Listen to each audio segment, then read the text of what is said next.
morning. Is the video ready? Okay. Good morning. This morning's e-Pedigree subcommittee or committee meeting, and I'm just going to get over some housekeeping stuff. And this committee meeting is open to the public and is accessible to the physically disabled. A person who needs disability-related accommodation or modification in order to participate in the meeting may make a request by contacting Laura Hendricks at 916-574-7918 or by emailing Laura at Hendricks, HENDRICKS @dca.ca.gov,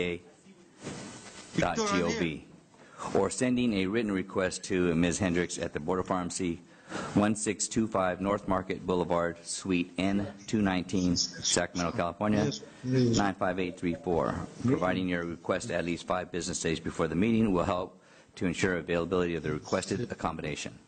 And also, yet pharmacists and pharmacy technicians who attend the full committee meeting can be awarded 2 hours of CE in accordance to the board's CE policy. A maximum of 4 CE hours can be earned each year by attending the meeting of 2 different committee board meetings. C. With that, I guess we'll take a roll call to establish Rosalind Hackworth, public member. Randy Kajoka, professional member. Stan Weiser, professional member. Okay, is that enough for quorum? If we need to vote on anything? You're only making recommendations, so we can make a recommendation if so needed. At that, we're going to start out with projected e-Pedigree dates. Going to be September 26th and December 10th. September 26th is looking in Los Angeles, and then December 10th, possibly the Bay Area. Correct? Correct. Okay. Next item will be a presentation by TechNarts regarding the operation and technical parameters of Turkey sterilized tracking system for prescription medication. Is that representative for TechNarts here? They're coming in from Turkey via Skype, and I believe they're online. For those of you in the audience, this is just an announcement. We are webcasting today so that when you come up to speak, we're going to ask you to come to the front table to speak, announce your name, but recognize that you're being webcast. International fame. So, are you ready? You want to introduce them? I don't see. That's Taha Yassi. Yassi will provide an overview of the requirements of the Turkey systems and how the system has operated. And so, if Mr. Yassi, are you on the phone? Victor? Okay. Can you hear me? Yes, I can hear you. Can you hear me also? Yes. Thank you for calling in. You have a very captive audience waiting to hear your wisdom. And you may proceed at any time. I can barely hear you. Victor, I think he can only hear you probably, so why don't you tell him to go ahead. Please start. Yeah, okay, thank you. So, good morning, ladies and gentlemen. Thank you for inviting me to present ITS in this meeting.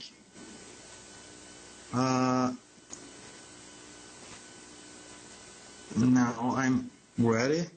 I'm sorry not being there with you face to face, but I will try to do my best to point out what we did and how we did it. The thing that we will talk is not just about counterfeit. In fact, it's about murder, because the problems that we all encounter now cause some deaths. So I want to start by telling you a saying in Turkey to emphasize our aims while starting that project. Let people live so the state would live. Our aim was to let people live. You are familiar this is nothing more than a problem-solving loop. First, I will define the problem and tell you what the situation in Turkey was. Then I will tell you the solution and define it. After that, we will talk about how we implemented it, and at the end, I will give you some statistics about the system and talk about the outcomes. The main problem is, in fact, was to ensure and guarantee the reliable supply of drugs to the patients. The secondary problems that we faced was preventing the sale of illegal drugs, smuggled drugs, illegal sale of drugs, barcode scams, and of course, by using this valuable data, support rational use of medicines, and we reached a result at the end that includes all of them, moreover, not limited to these. All stakeholders have licenses from Medicines and Medical Devices Agency in Turkey, and also all drugs are getting registered to the system of the agency after getting the permission from the scientific committee. The price of a drug is also defined by the agency, and 91% of the drugs are paid by the Reimbursement Association of the state. By knowing all this, you may conclude that the biggest customer of the industry is the state. The rest is very likely to other countries. A manufacturer manufactures a drug and sells it to a wholesaler. And if the wholesaler sells these drugs to a drug consuming center, such as hospitals, family physicians, polyclinics, in other words, the stakeholders that don't sell the drug to the patient, just uses the drug on the patient. The wholesaler acts as a tender and sells drugs in big amounts. But if the wholesaler sells the drugs to a retail pharmacy, which in Turkey should be managed by a pharmacist, then the wholesaler sells the drugs by small amounts, but in high frequencies. The drug consuming centers are clearly opens the drug pack and uses every tablet on a different patient, but don't sell the drug.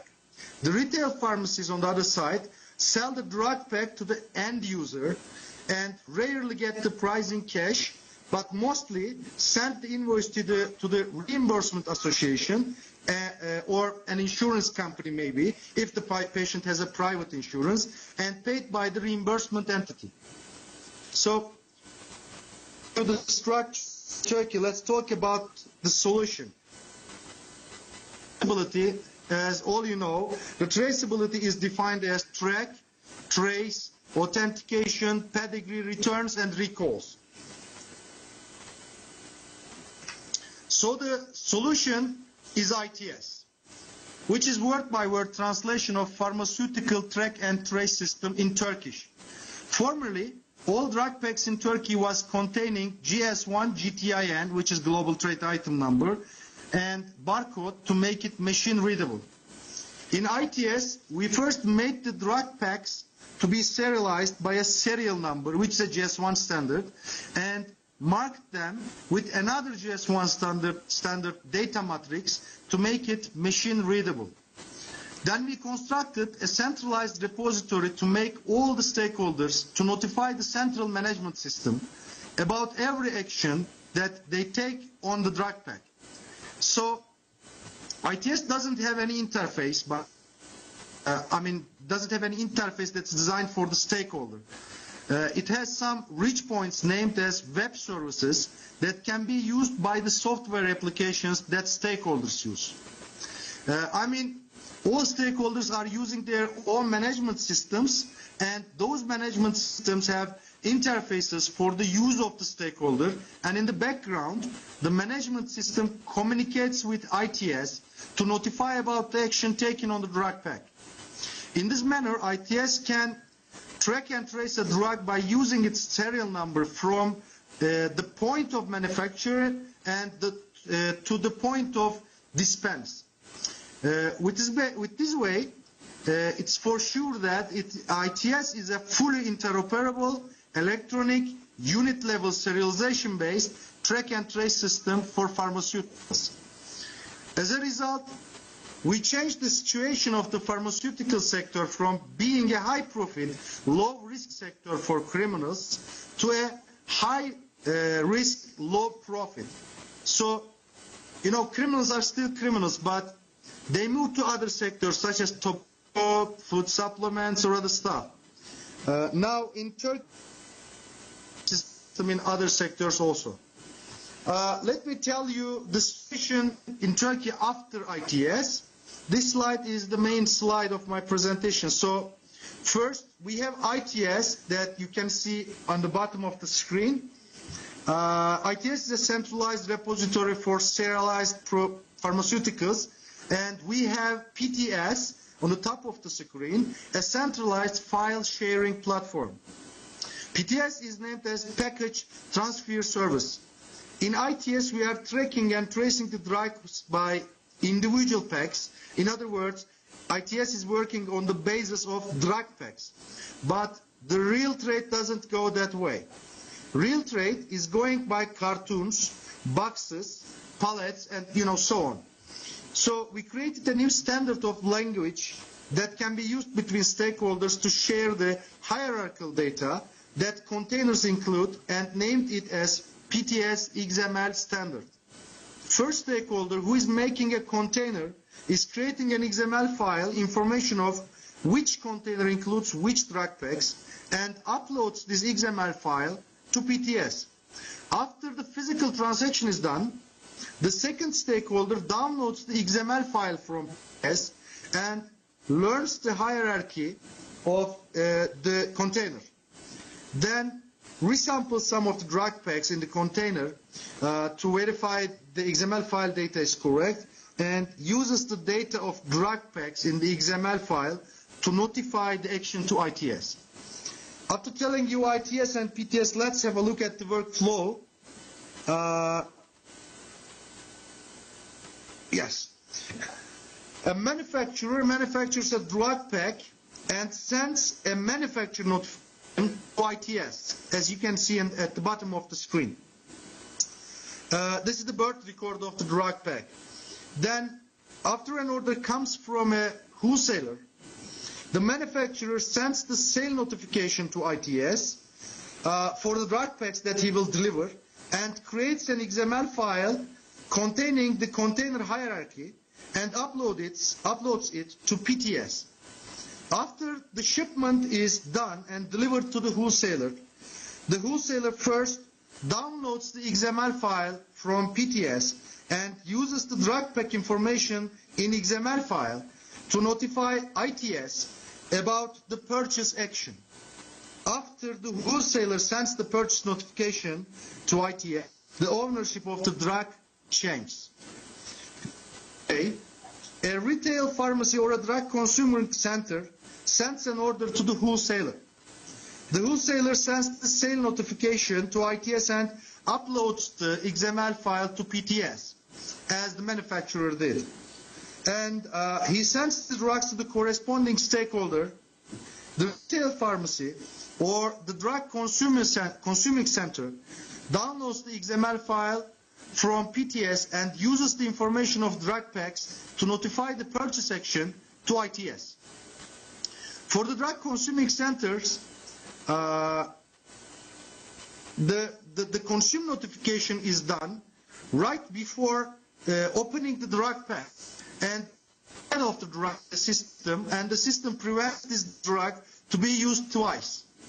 But for the retail pharmacy, after getting the prescription from the patient, he sells the drug pack to the patient and sends the invoice to the reimbursement company or the association. Then the reimbursement association queries the sale from ITS and verifies if all the information that the retail pharmacy sent are correct before paying the price to the retail pharmacy.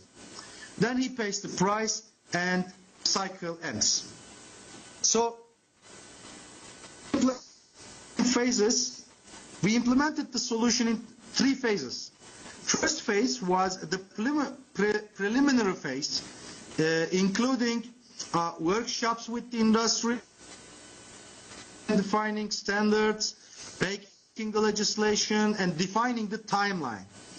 The second phase is named as phase 1, which is including meeting the technology standards for serialization and printing data matrix on the drug pack, and consequently, in this phase, manufacturer notification of manufacturers and sale notification of pharmacies was obligatory. And the reimbursement association was querying the sale before paying the price to the pharmacies, of course. In the third and phase, phase 2, the aggregation is done. By different words, all notifications are obligatory for all stakeholders. It's full track and trace. And as the government, the monitoring and support decision systems are developed, of course. Let's look at some statistics of the system, which is working for over 3 years. As you can see, we have more than 40,000 stakeholders included in the system. We tracked and traced more than 6.5 billion drug packs by ITS. And nearly 4 billion of them are sold. For the technical people who are curious, our response time is 0.03 seconds. In other words, it's 30 milliseconds. And our uptime ratio is 99.999%, which is over Tier 4 standard. And all the updated data can be at our website, that's its.go.tr, and you can reach them publicly.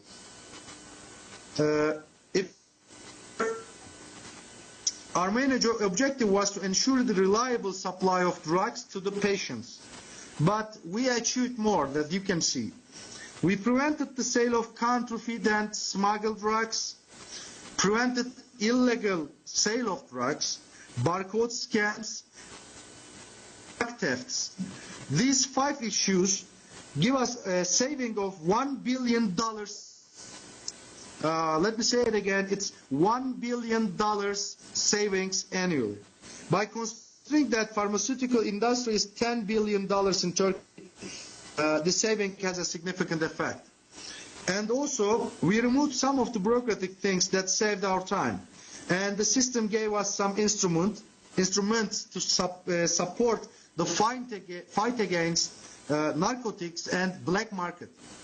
We can do more complex recalls, and they can be instantly applied.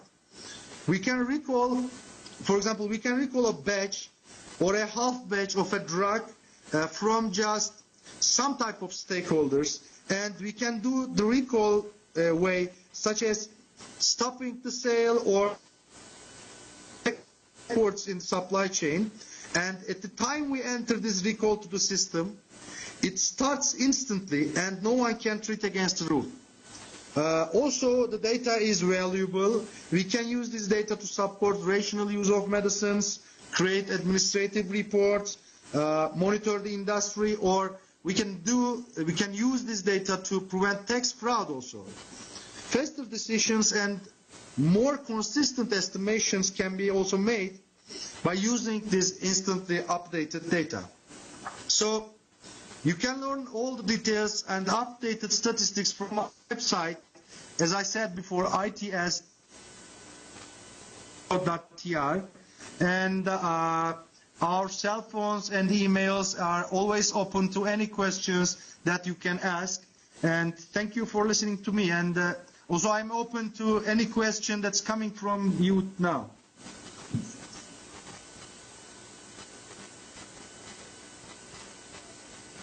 Can you hear me?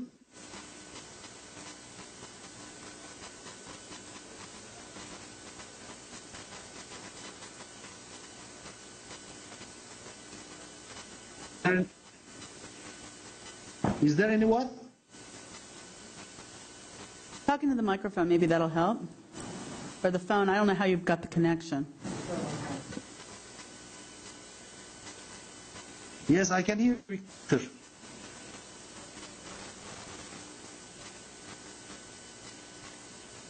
Yes. First 3 years from 2005 to 2009,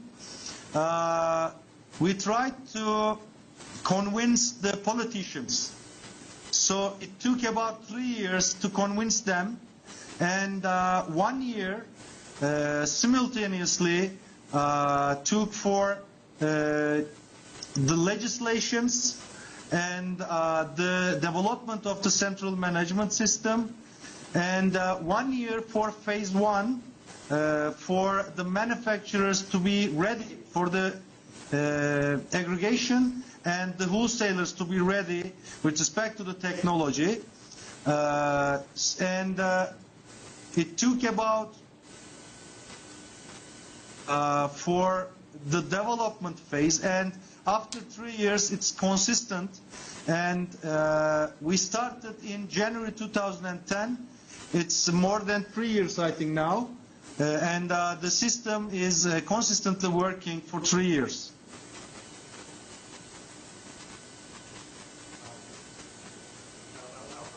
Question to Randy, and then he can rephrase.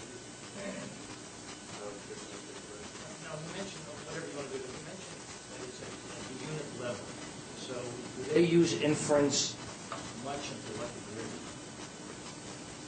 I want to know if you use inference much and to what degree. Can you?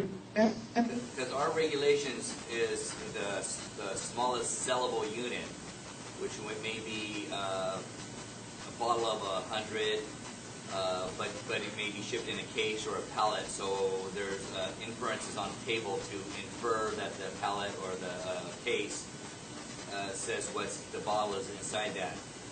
Do you use inference, or is each sellable unit scanned into the system for verification or validation? Do you have a question? Yeah, no, I'm sorry. Just a second. I can hear just the minimum saleable unit. We have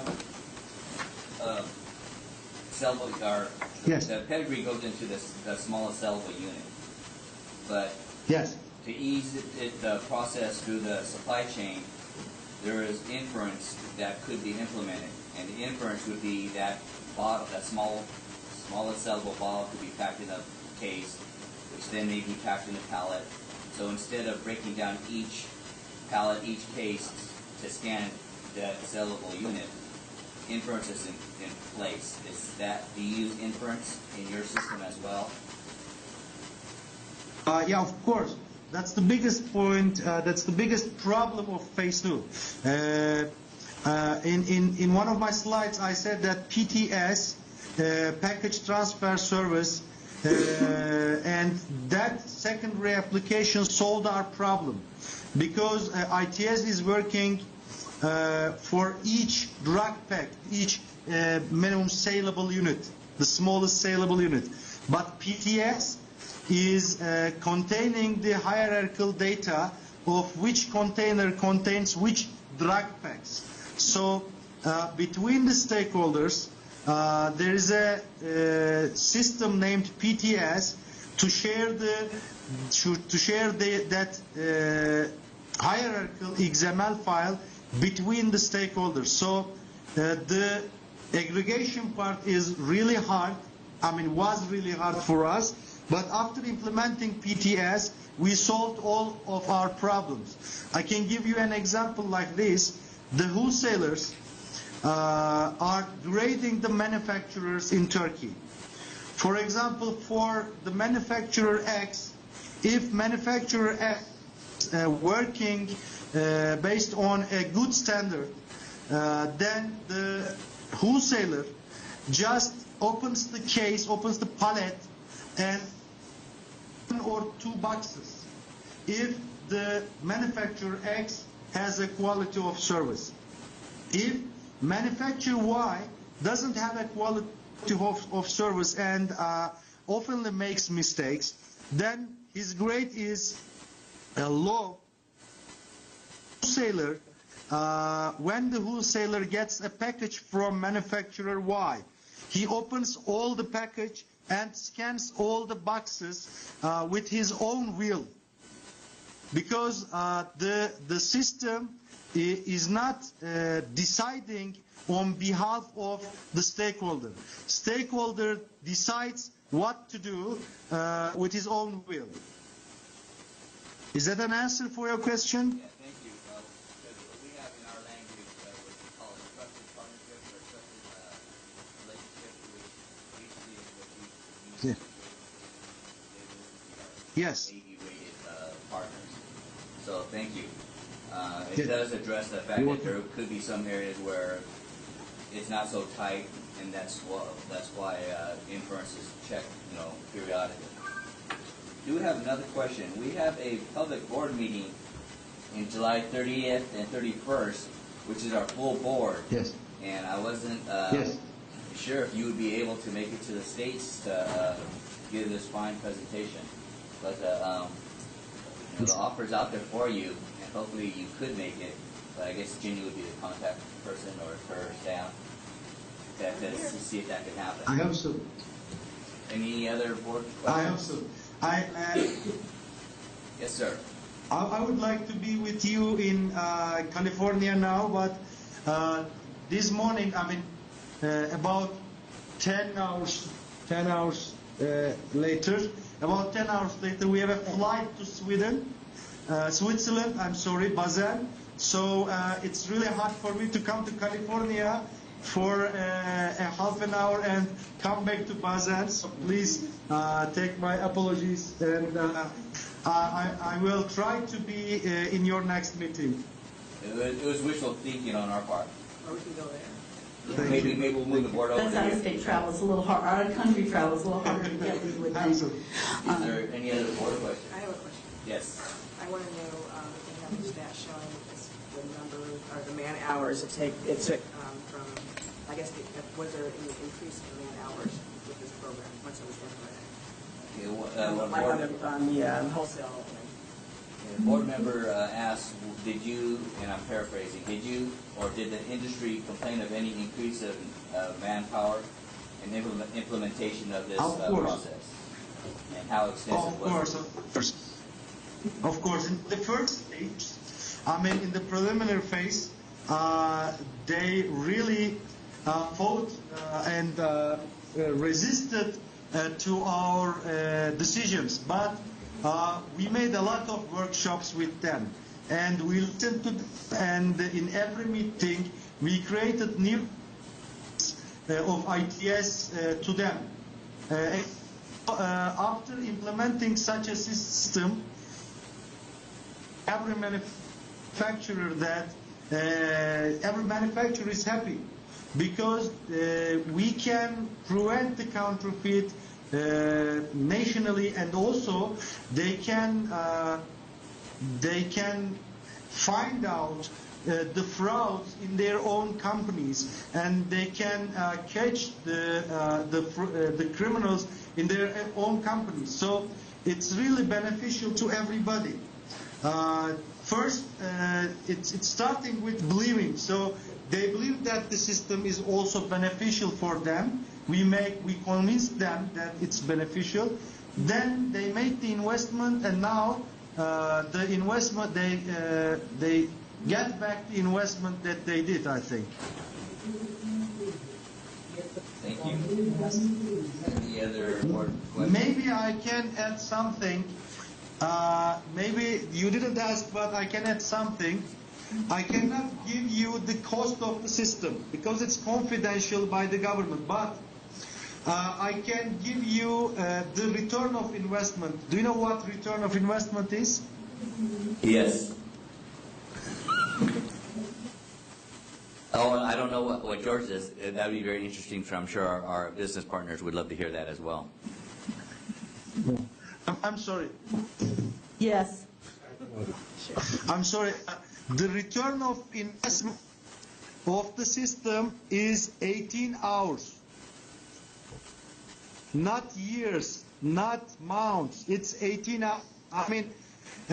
The cost of the system is by the country in hours. Was that realized by the companies seeing an increase in sales because of the decrease of fraudulent product?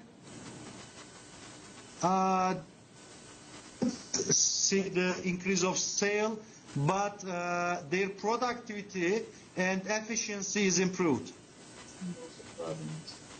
Thank you. Very interesting. And the fraud in the sector decreased. In the companies are decreased.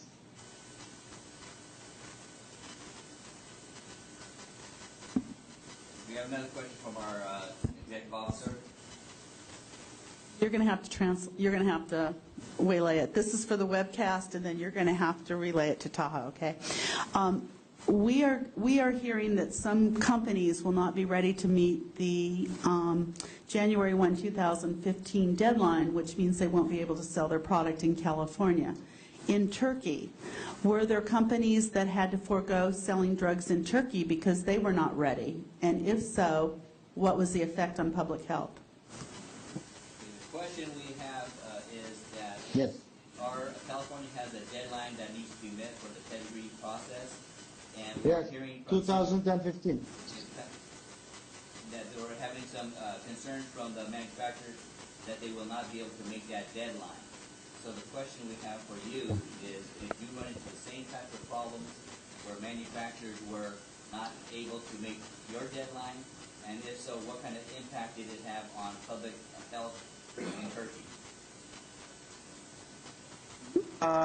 We faced bigger problems because in the beginning stage, technology was not improved enough. So there were no HD cameras. There were no packaging lines that can print data matrices. So we faced bigger problems. And they said, I mean, the manufacturers and also other type of stakeholders resisted to start at the beginning of the 2010. But our minister decided to start on the first day of January of 2010. So, I said that the biggest customer of the industry is the state itself in Turkey. So the biggest customer rules, they had to obey the rule. So in the first 6 months, it was really a mess. Really, the health service, slowed down, and sometimes we faced some big problems, but we always come together with the manufacturers, help them to get the improved technology, and in 6 months we solved all of our problems. So I can say that the starting date of ITS is 1st of January 2010, but the real starting date is 27th of May of 2010. So if you change something in the strategy, then the manufacturers should invest on a new technology, and that technology, to develop that technology, it will take more time. But in our system, the technology is enough, and the standards, the documents, the legislations are consistent and finished. So we can share everything with you to make you not to lose any time, like us. Thank you. And also one more thing. You are really very welcome. Be in Turkey. You can see how the system works by your own eyes, and I will be glad to see you all in Turkey, and I can organize a journey to site visits for manufacturers, wholesalers, and pharmacies maybe, and hospitals, and also I can give you a full presentation in Turkey maybe. That would be awesome if we're able to do that. I think our business partners have a better chance of that than we do. With that, any more board questions? Then I'll open up to the public. Any public questions? Please come up here. Any? I guess your presentation was very eye-opening for us as well as the industry here. We'd love to hear more, so keep in contact. Thank you for taking the time. Okay. Here's we have using technology at its best right now. So Okay. with that, I think we're just very appreciative of your presentation, and thank you very much. I thank you very much. We're nice meeting. I have to go to another meeting, but my colleague is here for any other question that you can ask. Thank you again. We'll keep in contact.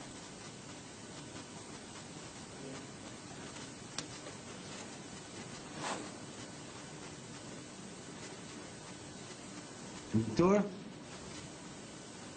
Mike's still online.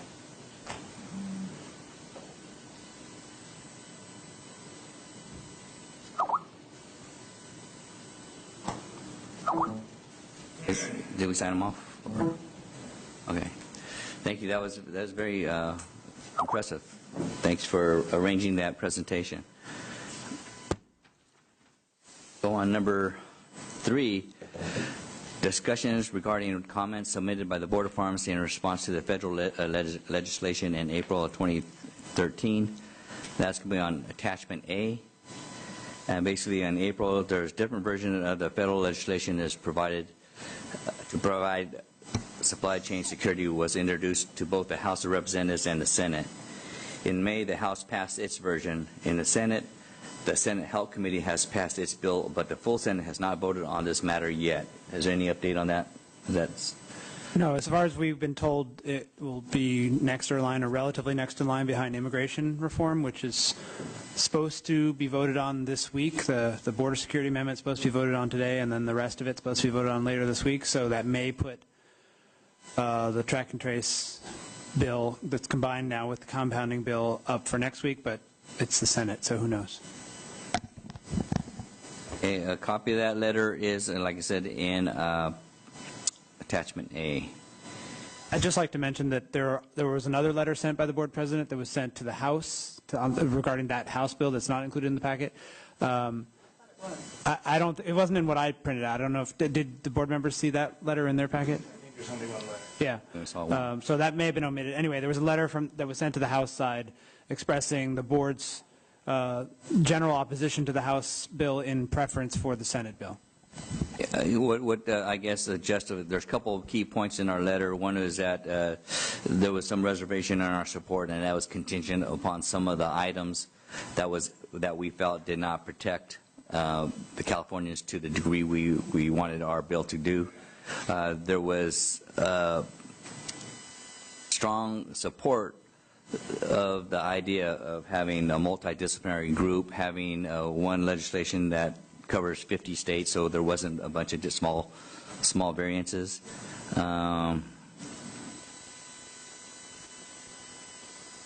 And part of the other statements was that we were strongly believe that strengthening the supply chain requirements of Pedigree, not only does it protect the people of California, but by its adherence it would protect the people of the nation. And this, we kind of reiterated that this law has been in effect since 2004. The implementation date of 2015 to 2017 was kind of discouraged by the fact that the federal law would increase it out another 10 years plus. So there was some concern about that. And we also noted that the FDA has repeatedly expressed that participation by all industry partners. And we were concerned that the proposal does not adequately specify or require automatic validation to transaction data from the trading partners. Is there any other key points on that letter? Any? You want? The only other main point that I think you didn't cover that's sort of separate from the pedigree or track and trace piece is that the board expressed support for the modifications that were made to this draft from prior drafts with regard to the national wholesale licensure standards and the third-party logistics provider wholesaler standards, because the Senate bill sets a floor but not a ceiling for regulation of those entities by states. such that states like California could still have additional requirements and provisions on top of those. There was some points in which they talked about the licensing, and we felt strongly that the state or federal should still continue to license entities, whether it's a reverse wholesalers or and then there were some things about disposition of illegitimate product that it should be retained for future investigation instead of just destroyed. Right. I mean, there were letters sent by the board back, particularly the November 7, 2012 letter, that were much longer and more detailed and specified lots of particular points that the board thought ought to be improved in the legislation moving through the Senate. This letter repeated some of those points, but not all of them, and just incorporated that longer letter by reference. Some of them include things like how suspect product and illegitimate product are defined for purposes of investigation and interdiction, or like the points you mentioned about how the samples of those drugs will be retained if suspect products are intercepted for later investigation. Points like that, but you covered all the main sort of scope or concept kind of points that were made in the letter. I would just add, if you don't mind, Randy, that on page 2 of the letter, beginning at the top of the page, we mention our reserve support, and then as the going down to the general comments on the DDS draft, those 1, 2, 3, 4 paragraphs really express our feelings about what enthusiasm we might or might not have regarding where the federal legislation was going. And as you look at section number 3 on page 6 of 8, and that again speaks about the timeline that you mentioned in paragraph number 2, section number 3, and we talk about the automatic verification at the unit level, et cetera. And then lastly, on page number 7 of 8, the conclusion that we came to regarding the situation, and I mean, so anyway, I would encourage anybody that has a few moments to read the entire letter. If not, highlight it. Yeah.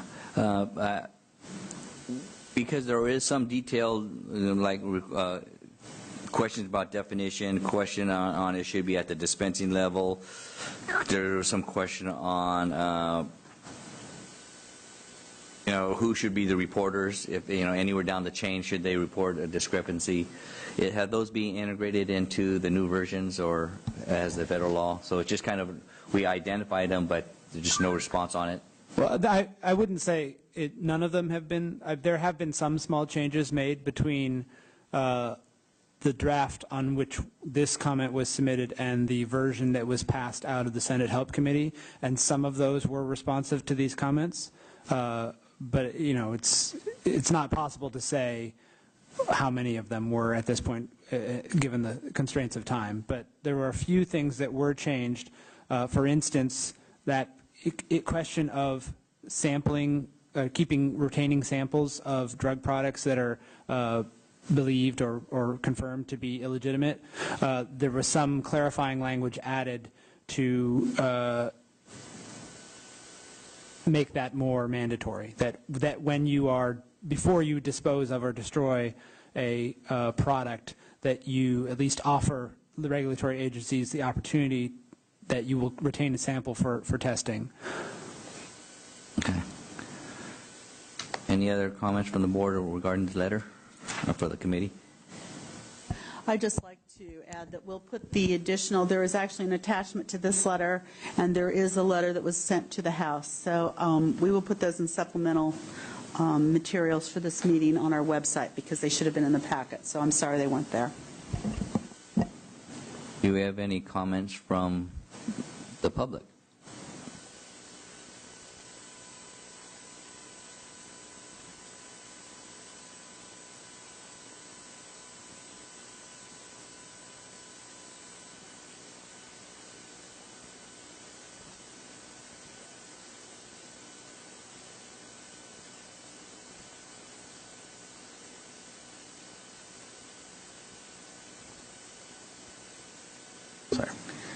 John Valencia, representing a variety of pharmaceutical manufacturers affected by the interpretation of the effect of federal legislation. I don't know that it is premature yet to consider this analysis, but Mr. Room mentioned that certain of the legislative elements at the federal level might set what you would regard as a floor and not a ceiling. But I take you back to the roots of SB 1307 and the wide-ranging in operation or effective in operation on state law that any federal enactment that's successful and that's signed by the president would have on state legislation. So I guess the question I have really is that we're not talking about board-level activity to take advantage of an open ceiling, but rather the need to go back to the legislature and find new authority for that. Would that be correct? Well, there were about 3 different questions in what you said, so I'll answer them in sequence. Okay.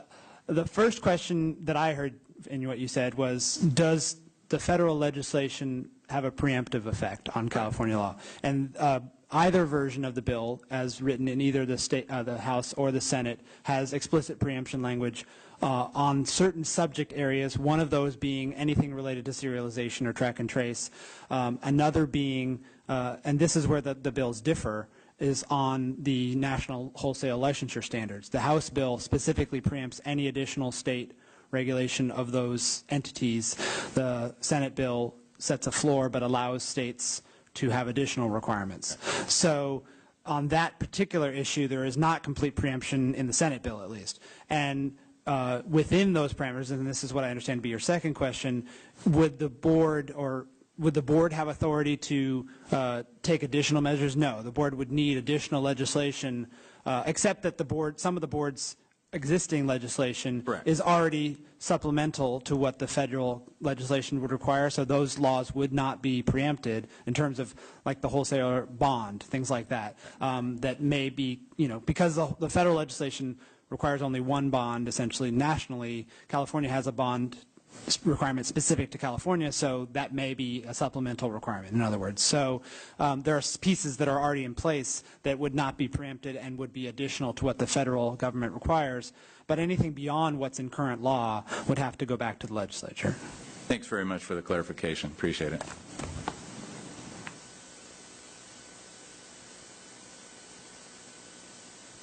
Any other comments from the public?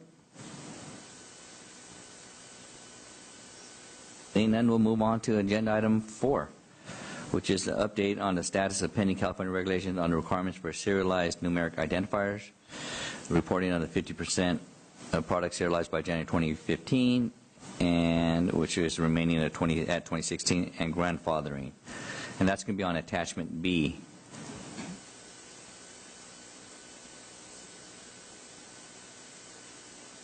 And I guess this has been presented multiple times, so I don't know if there's any questions from the board on there, or Josh, you have any updates on that? It's been pretty, our comments been out there, it's been on for comments for quite some length, and I don't think there's been really too many comments regarding these items. I guess maybe on at one point there was grandfathering was, and what the 50% was, but nothing of... No, we continue to receive, and Ginny and I have, Ginny more than I, but both of us have participated in webinars and other educational pieces with the industry, and we have continued to receive questions on application of these regulations, or of the general underlying requirement that manufacturers submit these identifications of their 50% stock and things like that. And so there are clarifying questions that are being asked, but I don't believe there's any questions that pertain to the regulatory language or to clarifying that language, or that would prevent those regulations from moving forward. You have to ask? I was deciding to be formal this time and behaving myself so far. The regulation itself, the board's completed its work on it, and the board had their comments. We collected information at the front end. We developed language. We released it for comment. We had a hearing. We finalized the regulation. Right now it's going through the required administrative review process, and it's been undergoing review since the beginning of April. for the most part. It is not yet gone to the Office of Administrative Law. We're still waiting for the another administrative agency to finish the review. They review it for specific components, but not for overall policy, so that we believe that it will be completed through that process relatively soon, and that the regulation file will be moved to the Office of Administrative Law, which is the last entity to review it, which they have then the equivalent of 6 weeks to review it. They have 30 working days, at which point the regulation will either be approved or disapproved, and if it's disapproved, the board will have to figure out what it's going to do with it, because generally it would be some procedural thing that we would have to fix, we believe. We're not quite sure, but that's what we would assume. But for all intents and purposes, the board's intent with respect to grandfathering and the use of the serialized number and then the drugs that remain in the supply chain after implementation, those particular provisions are laid out in the regulation for the profession to understand where the board's going.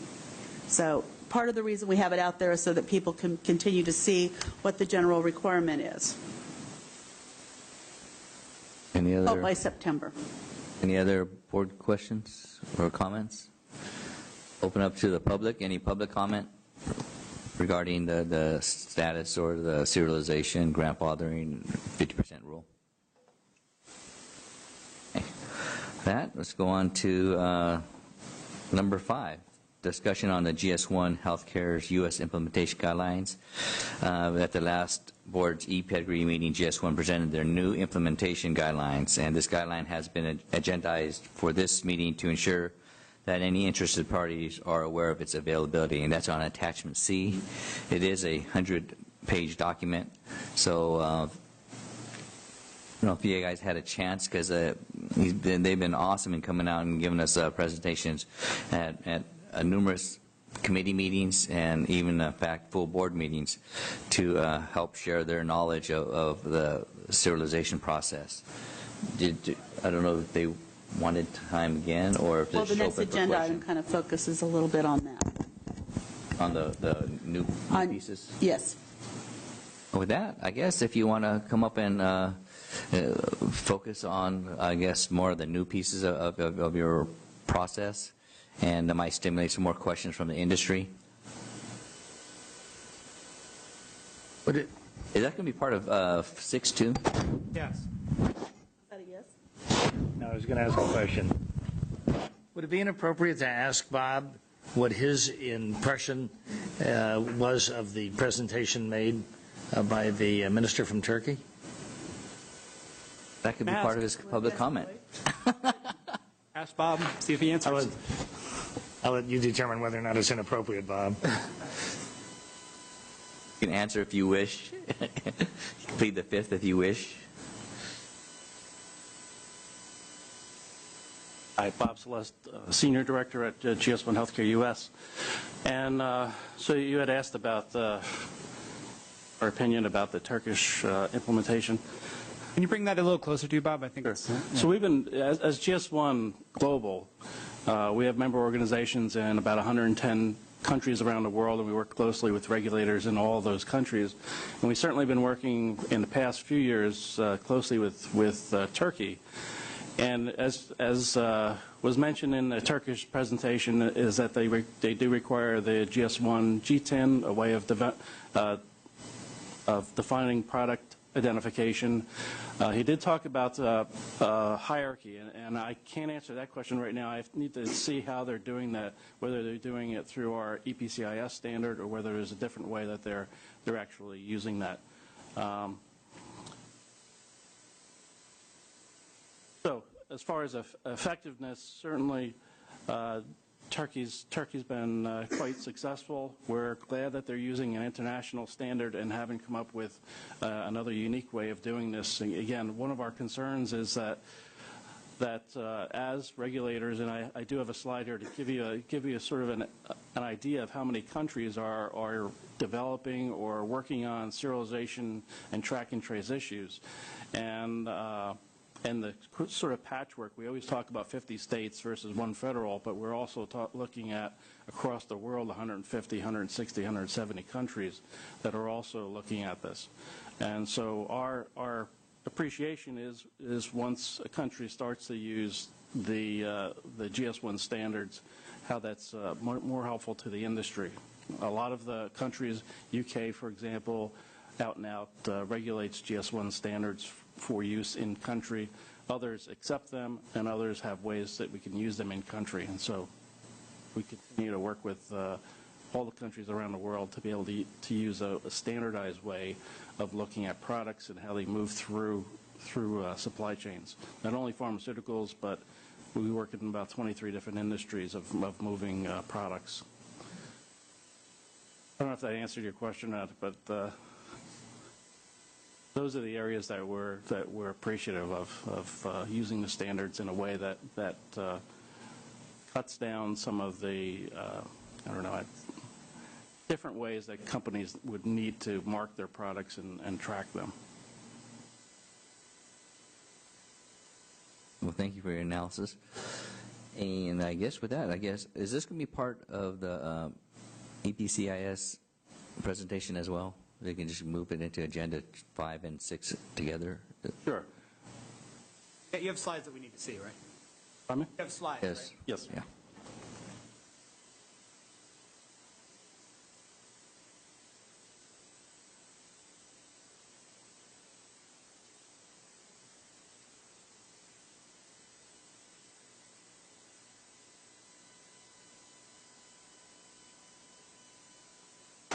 So what I'll present here is a look into the standards that we've been working with the industry now for almost 10, 11 years, and what we've done over those past 10 years or so with the industry, and then also talk about issues around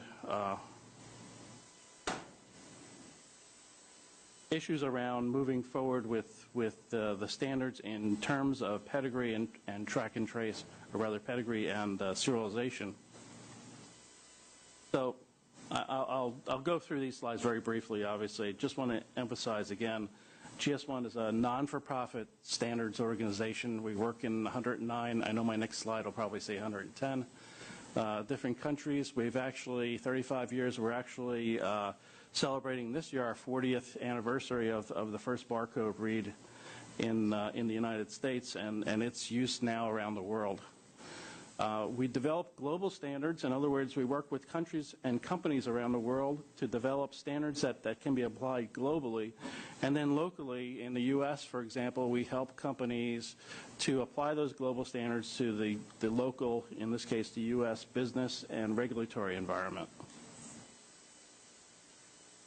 And this slide hopefully helps a little bit in understanding the interoperability of our global standard system in that, and this does also reflect the guideline and how it's been put together by identifying 3 areas that companies need to look at in order to be able to serialize product and track it using pedigrees.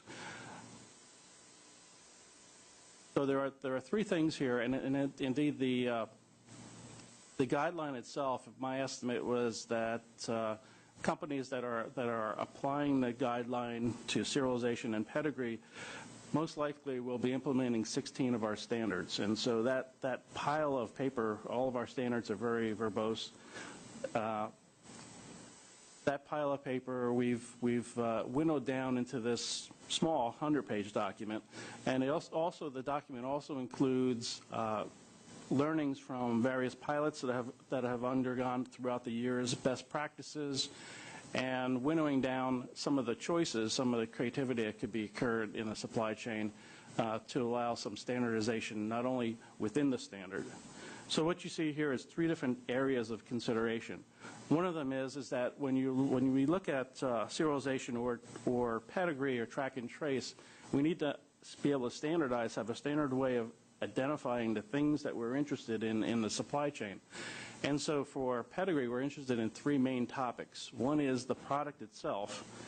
And of course, in pharmaceuticals in the U.S., products are identified by the National Drug Code, NDC. Now that's a national number. In GS1 standards, we would embed that NDC or National Drug Code into our standard called a G10, Global Trade Item Number, and that's right up here. And now that becomes a global number that can be transacted around the world. So this is a way of identifying products globally around the world.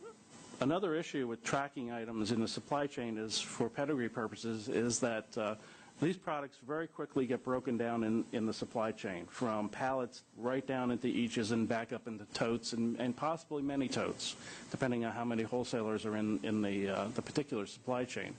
And so we need to be able to track all the packaging that an item has ever been in. So all the cases, all the pallets, all the totes, and we would identify those using one of our standards called a serial shipping container code. And that identifies the container for tracking purposes, but doesn't necessarily identify what's inside of that container. The other area that we've been working with the industry on in standardization is to identify locations in the supply chain in a standardized way. As you know, the pedigree asks for a number of times of locations and trading partner locations, and so we use the GLN, Global Location Number, to identify parties inside the supply chain and locations. They could be locations such as business addresses. They could also be very granular down to which loading dock something was put on, or which area on a shelf. For example, if a hospital wanted to track it down to the shelf level. So 3 areas: locations, products, and logistics units help us with identifying the things that we need to be concerned with when we start to think about pedigree. The other area is, how do we actually mark these areas so that they can be transacted in the supply chain? And so you see here a familiar set of barcodes, both linear, 2-dimensional barcodes, and then you see some RFID devices. Anything that you identify at the top level can be marked with the barcode. And in the guideline itself, we provide recommendations, and these are best practices also from the U.S. industry, around what would be marked, how they would be marked. So, for example, I think it's quite apparent that most companies are marking at the lowest saleable unit using the 2-dimensional barcode. We do see some stacked barcode on certain products for purposes of the product shape itself. If you have a syringe, it's a very thin, very curved surface, and linear barcode, it can be read. 2-dimensional barcode sometimes has issues because it's like sticking your face into a doorknob. You know, some of these things get skewed, and it's hard to read. At the case and pallet level, we see more companies choosing the GS1 128 as a way of embedding the kind of data that we're interested in adding to those levels. The last level here, and this is probably the most difficult part to understand, and this is where if they say the devil's in the details, this is where he resides, is in sharing information with trading partners in a way that's secure and protected within the supply chain. Because not only in the supply chain is the product leaving the hands of a direct communication between trading partners, if you see 2-3-tier supply chains, but the information itself is also having that same situation occur, where the information is passed from one supply chain partner to another. And so we do have standards around how to identify item data, and we know in the pedigree that there's quite a few attributes that call for describing the items itself, location data, address data, all the way through order to pay transactions, but we'll concentrate mostly on pedigree and track and trace as far as the guideline itself and how to transact and share that data securely. So what I'll go through here is the purpose of why I'm speaking to you now. Some trouble with pedigrees. Talk about our standard EPCIS-based pedigree data, holding data versus having access to data, some concepts that we'd like to have a discussion around, and then some examples. So it's nice to talk about generalities and guidelines and standards and things like that, but I'd like to put this into perspective in 3 examples here. One is a counterfeit appears in the middle of a supply chain. So how does that look if we use a pedigree, more of a document pedigree situation versus an EPCIS situation? Talk a little bit about massive counterfeiting as opposed to onesie-twosie kind of counterfeiting. Also a situation where a pharmacist may be purchasing on the gray market and how that might look in either one of those areas of DPMS or EPCIS. And lastly, so from the board's perspective, what would an inspection process look like in these kind of situations? What would you encounter? And you famously, everybody quotes this, where you walk into a pharmacy, you take a bottle off the shelf, and you ask where it's been. So what takes place at that point, given these standards? So one of the purposes is, and I'll just give you a little bit of background. In 2003, the industry came to GS1 and asked whether we could help with the pedigree situation. At that point in time, it was really about what was taking place in Florida, because they had pending pedigree regulations that were due to go into effect, I believe, in 2006. At that point, we knew that we were developing the EPCIS standard and a few other standards that go along with it. But we did not know how long it would take. Sometimes standards go very quickly. Sometimes because of other issues, they tend to hold on for a few years. And so the industry, having that kind of date, 2006, we developed what's known as the drug pedigree messaging standard, specifically for Florida. In 2005, after completing that standard, we actually had a discussion with the California Board of Pharmacy, members of the California Board of Pharmacy, Florida Board of Pharmacy, Nevada Board of Pharmacy, and the FDA.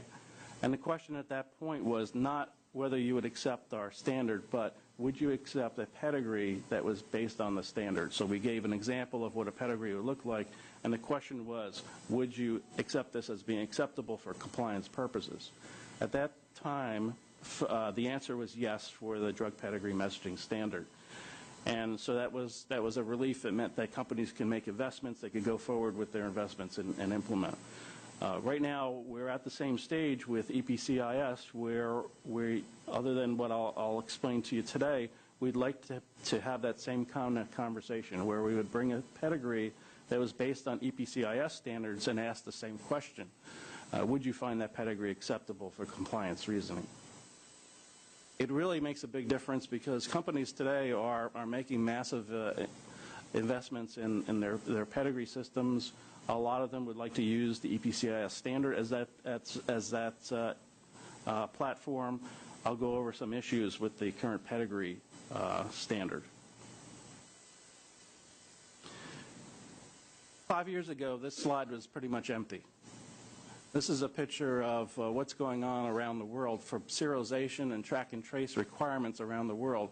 And I won't go into any one of those, but you see what's taking place, and you heard Turkey's example, is that this is no longer just a California, Nevada, Florida, FDA issue. This is now global.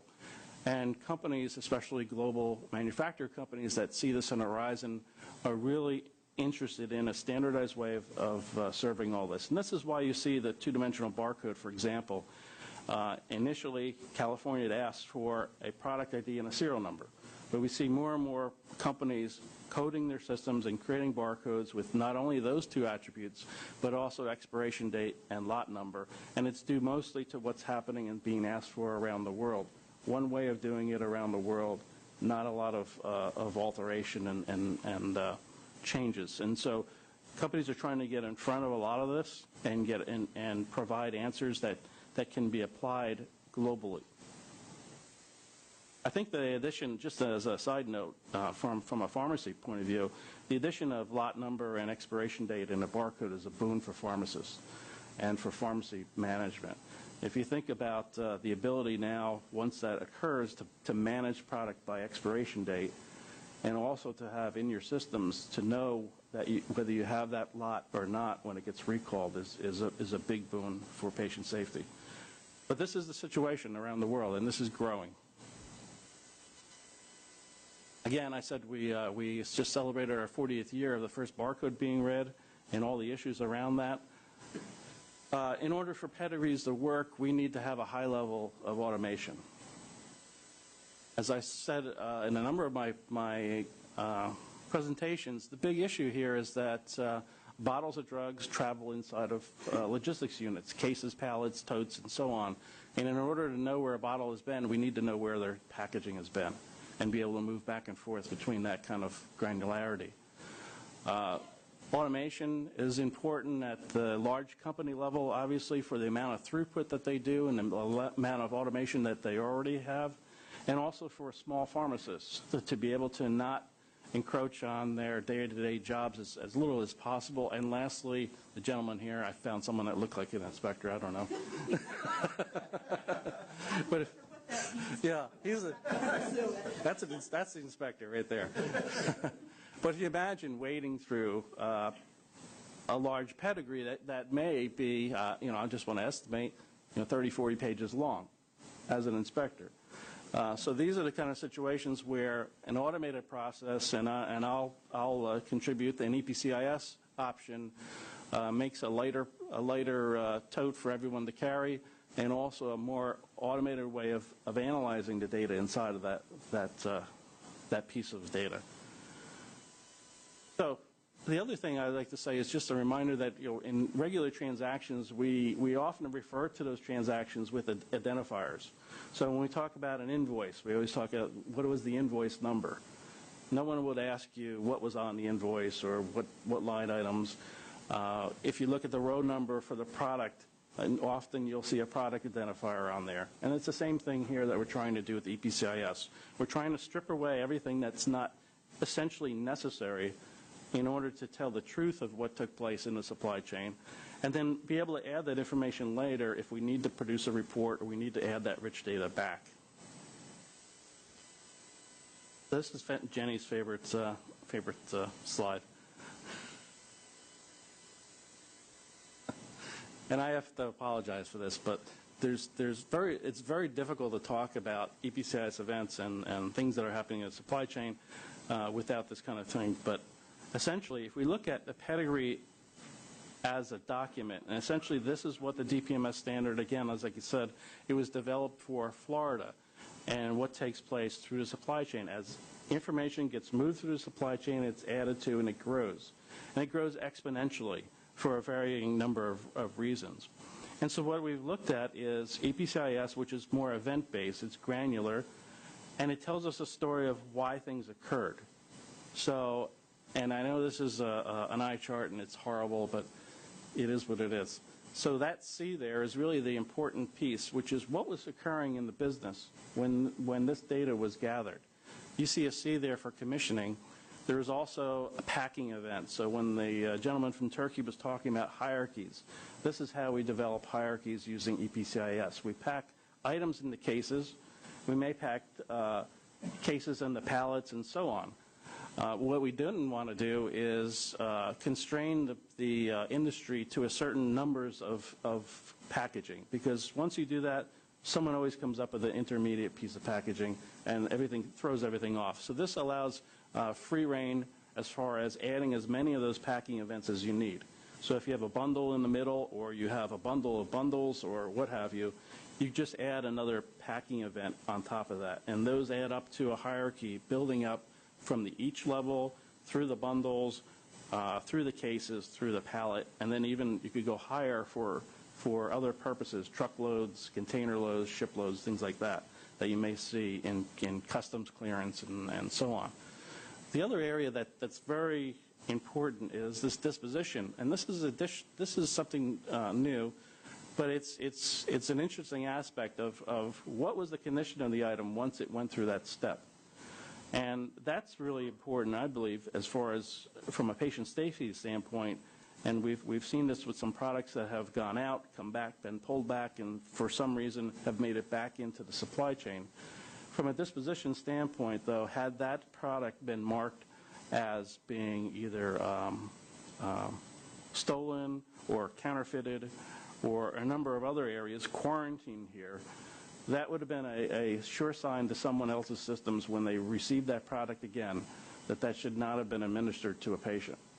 And so this is one of the other areas where EPCIS provides additional information that's very important to the supply chain to understand what's taking place. It's one thing to say this is good or this is bad, but there's so much nuance in the supply chain and so many different kinds of trading partners that you really need to understand the circumstances of what's taking place to know whether the data is telling you that there's a problem or whether the data is telling you that this is a safe transaction. I'll give you an example. if a bottle was dispensed from, I know we talk about decommissioning all the time, but if a bottle had a disposition of dispense from, we would probably find it odd to see that bottle being sold again in forward logistics, in forward move in a supply chain. So we have a 100-count bottle. They dispense 30 tablets. It has now a disposition of being dispensed. And now this bottle of 100, which is now a bottle of 70, is being forward sold in the supply chain. That should raise people's ire as far as what's taking place. It doesn't necessarily mean that there's a problem, but it means it's something that you may want to think about or inspect. If that same bottle was found in a reverse logistics move, that may be perfectly fine. It may have been a recall bottle. It may have been one that I've dispensed from it, and now it's hit its expiration date, so I'm returning it back to be destroyed. That may be a very legitimate move and one that you would almost expect to occur. So that's where dispositions allow a lot of flexibility in the supply chain, while at the same time providing data that can give you a good understanding of whether what's taking place was legitimate or not. And this is why EPCIS, although it's more difficult to understand than just adding paper to another piece of paper and just stapling things together, it's a little bit more nuanced, but at the end of the day, it allows the business to get some business benefit out of it, and it really does start to tell the truth of what actually took place so that you can interpret it from a human standpoint. So think about that as an inspector. You see a bottle, like I said, it's been dispensed from, and now someone is selling it to someone else. That's something you probably want to dig into. Again, if the bottle was dispensed from and it was being returned to a wholesaler, you'd probably say that was probably the right thing to do based on the expiration date. So there's a little bit more nuance here than we see in regular pedigree movement. Sorry about the builds here. Here's another example of pedigree. Let's see if I get one more. Sure. Pedigree versus EPCIS. In pedigree, again, because it holds so much what we would call master data, or data that's being repeated over and over again. If you think about the average pallet of product that may be moving from a manufacturer to a large distributor, each box, each case may have 12 items in it. There may be 200 of these cases on a pallet. That 2,400, is that? My math is bad.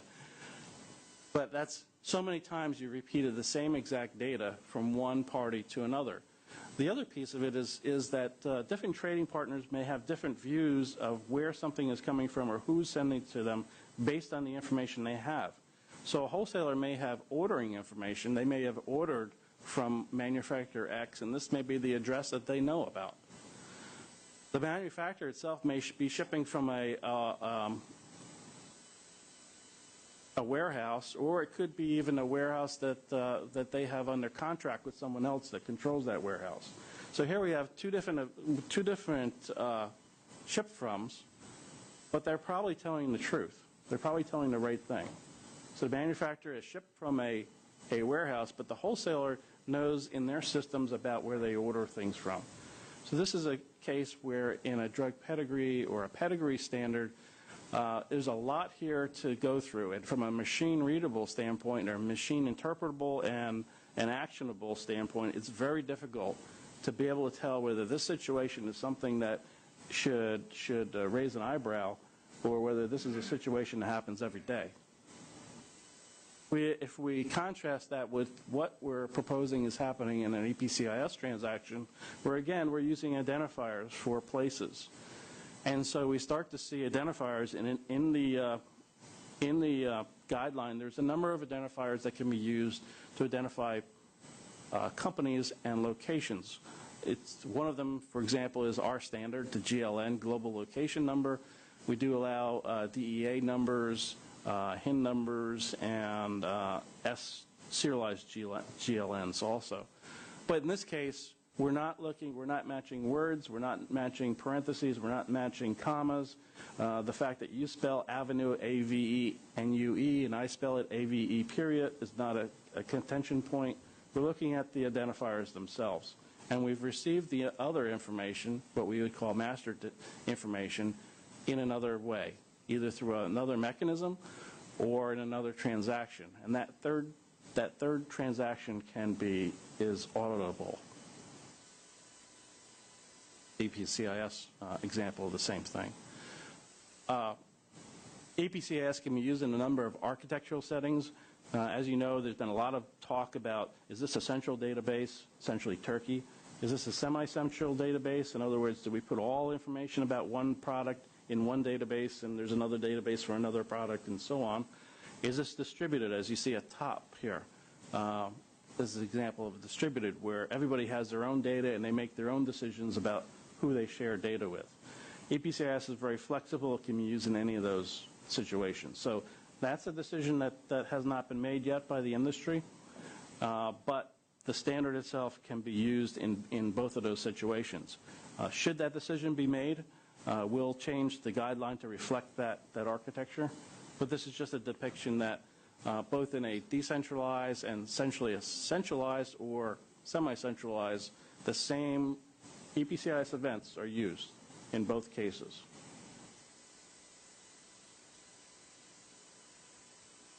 So in our guideline itself, and again, we released, the industry, as we developed this together with the industry, felt like there was enough good information in this guideline to get out to folks who are just starting the process of identifying their products and marking them and starting to think about what does it mean to share data with my trading partners and my trading partner's trading partner and their trading partner's trading partner. The guideline actually stops at a one up and one down model.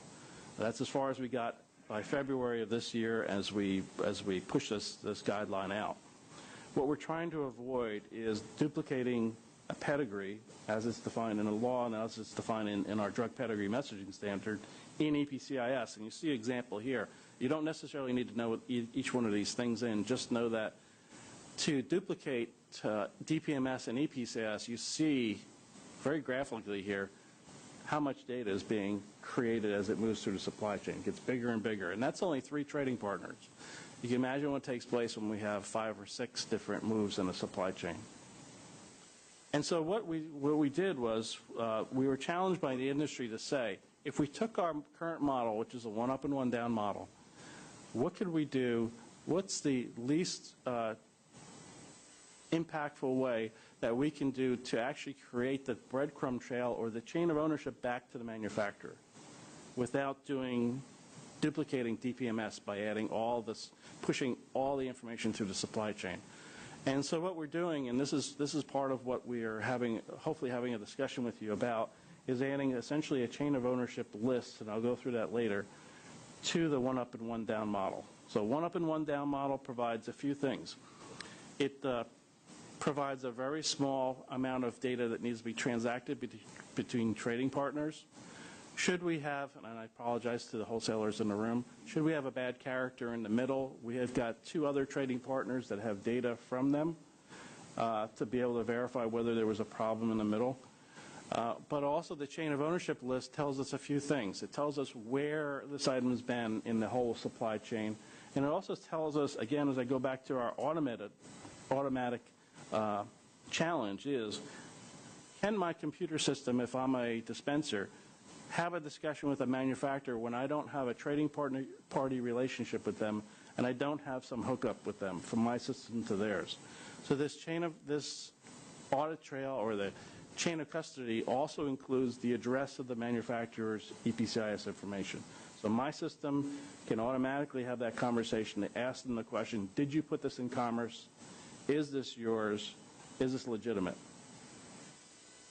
So this is what we're talking about now, a small footprint of information being passed between trading partners, and yet still that link that goes all the way back to the manufacturer, and on top of that, an automatic way of doing that, so that systems can manage a lot of this, and it's not a manual process as it moves through the supply chain. So I don't know, I'll just stop there. If there are any questions on that, then I'd like to go through some of the scenarios about what it would look like to have a counterfeit in the middle. I have a question in regards probably about 3 slides back where you go one up, one down. You had your wholesaler, manufacturer X and wholesaler Y. It looked like it had the same ID number, but they potentially came from 2 different spots. right? One came directly from the manufacturer, one came from the wholesaler. Even on the one up, one down, wouldn't they have different identifiers? They could have different identifiers. So you're right. This could be the manufacturer's warehouse here, and this could be the wholesaler's warehouse. But what EPCIS gives you is that ability to go back to the manufacturer to say, I'm aware of these two locations. Are they yours?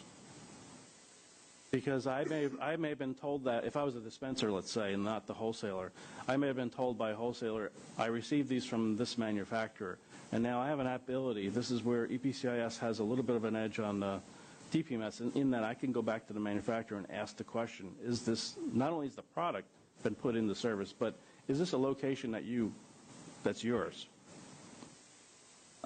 Only reason why it would, and maybe I'm not fully understanding, is there's a potential for the wholesaler, if they are a bad player, they are using the manufacturer's direct information.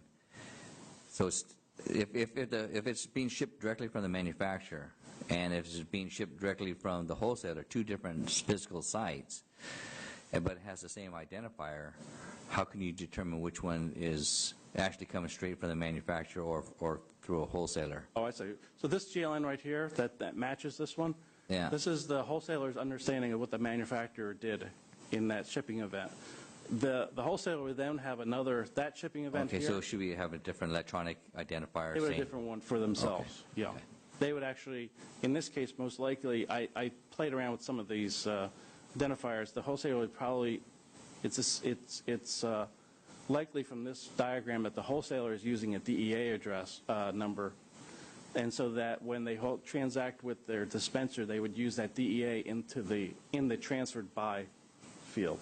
Because I think the purpose of the pedigree is to be able to see or identify where that product, came from directly. Right. Right. So I'll show you in a little bit. What will take place here would be in the chain of ownership list. Again, trying to cut down on the verbiage, you would see the dispenser's ID, the wholesaler's ID, which is, again, in this example, is this DEA number, and then you would see the manufacturer's ID, which is that GLN there. So that would be in the chain of ownership list locked.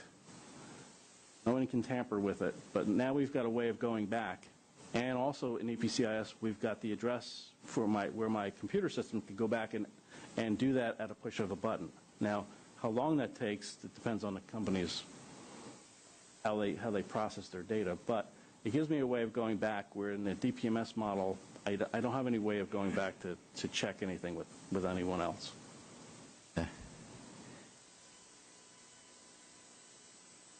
Oh. Sure.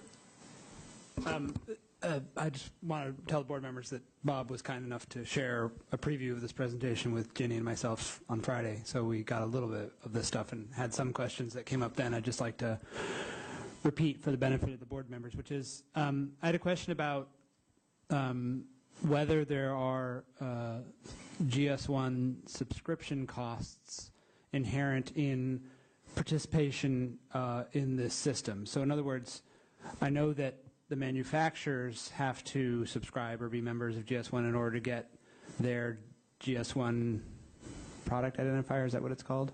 Company prefix. Company prefix.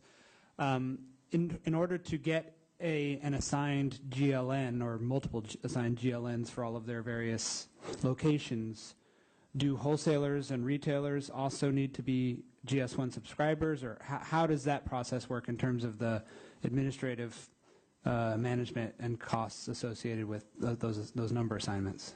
Yeah, and actually that did occur when we developed the guideline, and that's why you see other numbering systems be able to use here, DEA and a few others. But just to answer your question, on the company prefix, which you create your product ID on, the cost to a manufacturer, there's a certain capacity that they purchase license from us, is about 10 cents per product from a GLN perspective, you can license a company prefix that gives you a capacity for many GLNs. If you just need one to identify your company, I think it's $50 to license that. And that becomes a global, it's one of those things that we manage globally to make sure that there's no one else that can have that number anywhere around the world. Okay. So I understand it's $50 per product? Is that Per GLN. It averages around 10 cents a product to identify a product. Not per each, but per product. Right, per Like product line. product line items? Okay. Right. Now, is that an annual fee to maintain that? Or The annual fee is like a tenth of that or something like that. So it's a cent, a penny. personally, you just set it up, the product line identifier, and then just annual, a small fraction of thereafter? Just because Bob doesn't always understand when people are speaking in layman's terms, I want to make sure that he, what we're talking about here is a GLN, which is a global locator number, which is essentially a geographic descriptor of a location in the world. I don't know if it's by longitude and latitude or whatever it is, but in some way it relates to GPS, I'm sure. And so what we're talking about is for each facility or each company, like a pharmacy would only probably need one GLN because they would only have one location to which they'd be receiving product, whereas a wholesaler might have multiple GLNs, but they would still pay only one licensing fee to have multiple GLNs. Is that correct? Right. Actually, a GLN, just to make it more difficult, a GLN could identify an entity or a location. So in a chain of custody situation where an entity is transacting business, regardless of where that product actually physically is in the world, a company you could foresee a company only needing one GLN. Right. They might choose to treat their entire operation as essentially a black box from which everything emanates from one location, for instance. Exactly.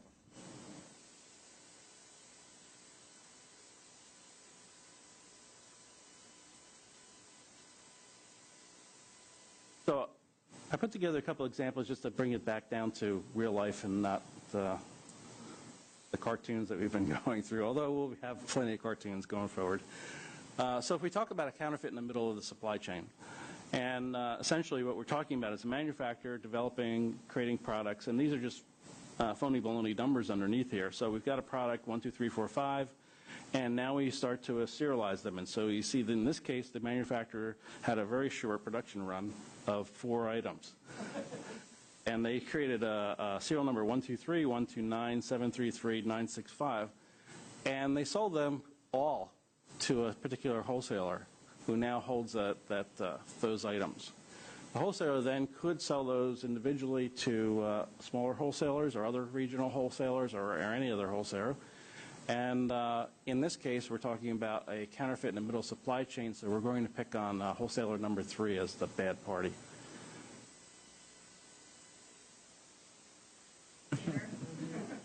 That's it. Yes. That might be an internet purchase, or we're assuming again a counterfeit. So, so here we have a wholesaler in the middle, and this is probably the most difficult thing to deal with. Is someone who's buying legitimate products and also counterfeit it at the same time, and then mixing those, moving down the supply chain. So here we see wholesaler number 3 has purchased one item with the serial number 129, and essentially purchased 3 other items and marked them as also 129, and then has been very careful to sell those to different dispensers. So, who has the counterfeit? That's a good question. Right. So let's take a look at this transaction. We'll forget about the legitimate ones. We'll concentrate on the difficult character. And let's look at drug pedigree measuring standard, or pedigree, as you would say. So the manufacturer has created 4 pedigrees, one for each of those products, and shipped those, handed those off to the wholesaler, who's now created their own receiving pedigree and wrapped that around each one of those.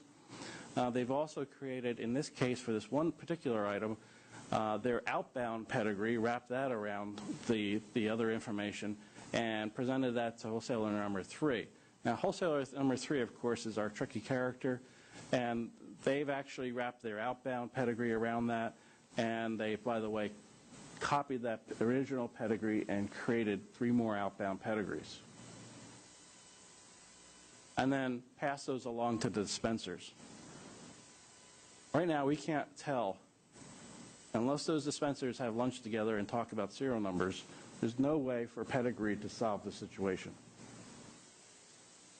So I just want to underline that, just as a basis, when we talk about EPCIS, that pedigree does not solve this particular issue. Unless an inspector were to go to each one of these pharmacies and somehow realize that they saw that serial number more than once.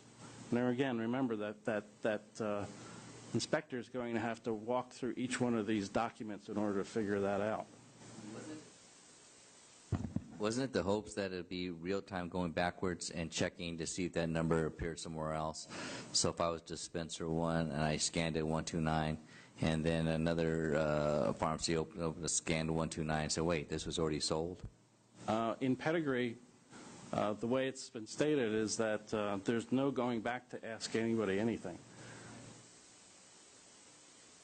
There's a document that's secure. All this information is legitimate inside of here, that this item, this character has copied. That's all legitimate, and the digital signatures work on all of those to say that's legitimate information. That's an issue. Hopefully it's not too, everybody get real quiet on that one, but that is a problem. It's very difficult to solve with pedigree, and when we talk about the dispensers doing the same thing, it'll get worse.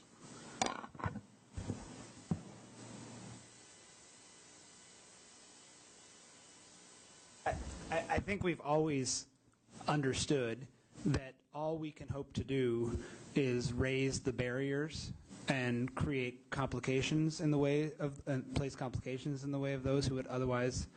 I mean, this would require a level of technological sophistication that will be far greater than what counterfeiters currently have to do in terms of being able to receive. They first of all have to place themselves in the legitimate supply chain enough to have those trading partner relationships with all of these people in which they're exchanging this secure electronic data, and then they have to purposely manipulate that secure electronic data. So the hope is that that will be a very small cadre of people that will be confident, both competent and confident enough to do that.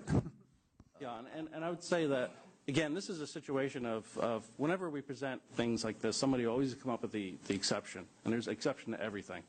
But to Josh's point, if we're talking about massive counterfeiting, this kind of game here is very difficult to do, and somebody will trip up eventually, and you'll see a crossover. You'll see a legitimate dispenser getting 2 items with the same serial number and start to question that. You'll see a lot of things occur, and I'll talk about that in a few slides. But I just want to address this only because this is one that comes up all the time about one item that somebody does. And yes, one item you can do this. Mass counterfeiting, where we're talking about thousands or tens of thousands of items, it gets very difficult to manage this. The wholesaler needs to have, or that particular person in the middle there, needs to have very sophisticated systems to keep everybody else from not talking to each other. So let's look at EPCIS and see what we have here. So essentially what we're showing here is a shipping event. So this is a manufacturer shipping a case, and inside those case are 1, 2, 3, 4 items. And here's a chain of ownership list. So there's a list of each one of those items, and also in there would be the list, an address where someone can go back and ask the manufacturer questions about those items. So the manufacturer sells that one item to this wholesaler. The wholesaler now continues that list. You see the W there, which is the wholesaler. They're adding on to that list. So the wholesaler, this wholesaler number 1 is saying to the wholesaler 3 now, the manufacturer sent this to me, and now I'm sending it to you. So both of those items are in there, and both of the addresses of their electronic systems are in this chain of custody list. And now the wholesaler number 3 does what he does best, which is buy off gray market, and tries to repeat that data going forward. And so you see the same situation actually occurring in this situation. As long as no one talks to each other, we can't find that one bottle. However, if we're talking about massive counterfeiting, which I think this is what we're trying to solve for, now we have a situation where, because we've not only passed what we believe took place in the supply chain, but we have allowed other people's systems to electronically and automatically check with everybody else in the supply chain, it's possible that these dispensers could come back to the manufacturer and ask a question about those. Maybe through SOP, maybe through whatever purposes, but it's possible that they may want to check with the manufacturer on something in EPCIS, which will then cause the manufacturer to start thinking about why so many checks on this one serial number. So EPCIS affords the possibility of finding this where the DPMS didn't. I'm not saying that this would occur every single day for every bottle, but it does provide the mechanism to have discussions with your trading partners and your trading partners' trading partners around what's taking place in the supply chain. And also from an inspection point of view, being able to manage this kind of small amount of data. Bob, I don't want to be premature in asking this question, so tell me if you talk about it later, but in terms of what the actual chain of ownership message looks like or how it functions, are you planning to talk about that a little bit more in detail? Or? Yeah, I can. Okay. I can. Okay. I wanted to get the concept through first and then talk about what's inside of it. Again, we're still working on this issue, but it's a mechanism, again, to take the things that really need to be secured. So as an example, the product name probably doesn't have to be secured, as long as the NDC and the GTAN is secured. If we could identify the trading partner by an ID, that needs to be secured, not necessarily the word avenue or state or street or, whether I spelled California out or whether I just use CA as, And so in the chain of ownership list are a number of things. Number one, there is the identifier of the item that we're talking about, so the product ID. The next one is kind of complicated, but because we wanted something unique, then a manufacturer, we also need to protect manufacturers from inadvertently providing legitimate serial numbers to criminals.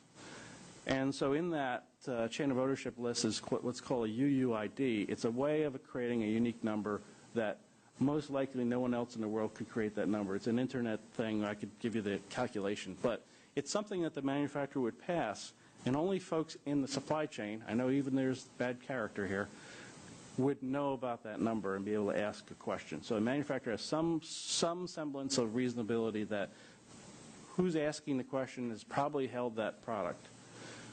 So that's called a UUID. It's a kind of a technical term, but it's a way for everybody in the supply chain to make up a number that no one else will most likely come up with. Also in that chain of ownership list is who transferred it and who received it. So we've got that link back to the manufacturer. And also, what is their EPCIS address? In other words, we're talking about computers, not humans here. My computer needs to go have a conversation with your computer about what you just sent me or what your trading partner sent me. How do I do that? How do I find your computer? So it provides that address. So the things that we believe need to be locked, which is how do I find my way back through the supply chain? How do I let the person who I found in that supply chain know that I am most likely a legitimate person in the supply chain? Those things we've locked in a small little thing that we call the chain of ownership list. I don't know if that helps. When you're talking about address, tracking it back down to, are you talking about like to a specific computer in a facility, so like a static address or IP address, or? Most likely to be a DNS address, and what I mean by that, and I'll pick on Pfizer just for a second. It may be www.pfizerepcis.com, and what that means is that would stay, for all intents and purposes, stay their address forever, even though, as you said, the actual address, the 192 point whatever, could change, because they may change their who's actually servicing them, who they've outsourced it to, but that other piece, the DNS piece, should stay solid through time. So we've, as much as possible, tried to provide something that can be locked, that won't change over time, but allows companies to go about their daily business of, the person who's serving my EPCS server today is either gone out of business or I decided to move it somewhere else, and I don't want to disrupt things that are already in the supply chain.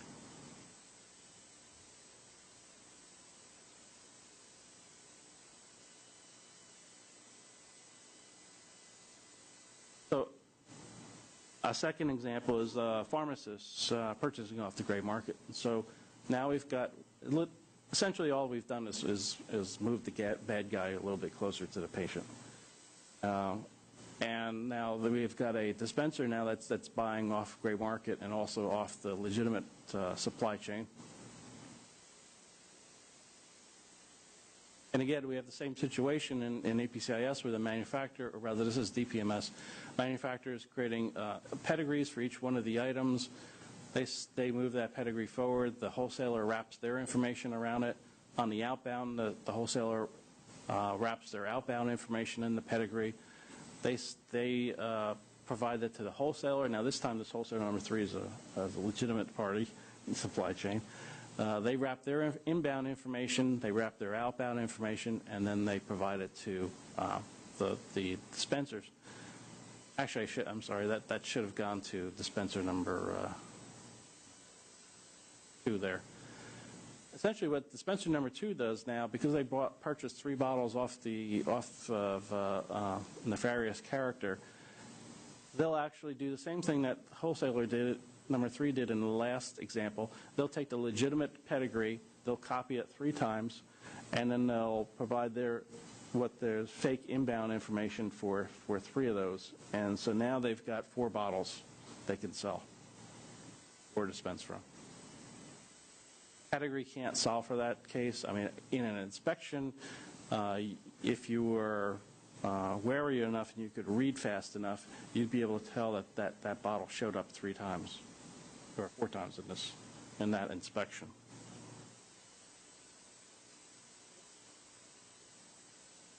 I don't have a slide here for EPCIS, but it would be obviously a smaller piece of information. So those are two extreme examples that are difficult for pedigree to handle, but it shows that EPCIS has a way of getting back through the supply chain and start to add up what's happening in the supply chain.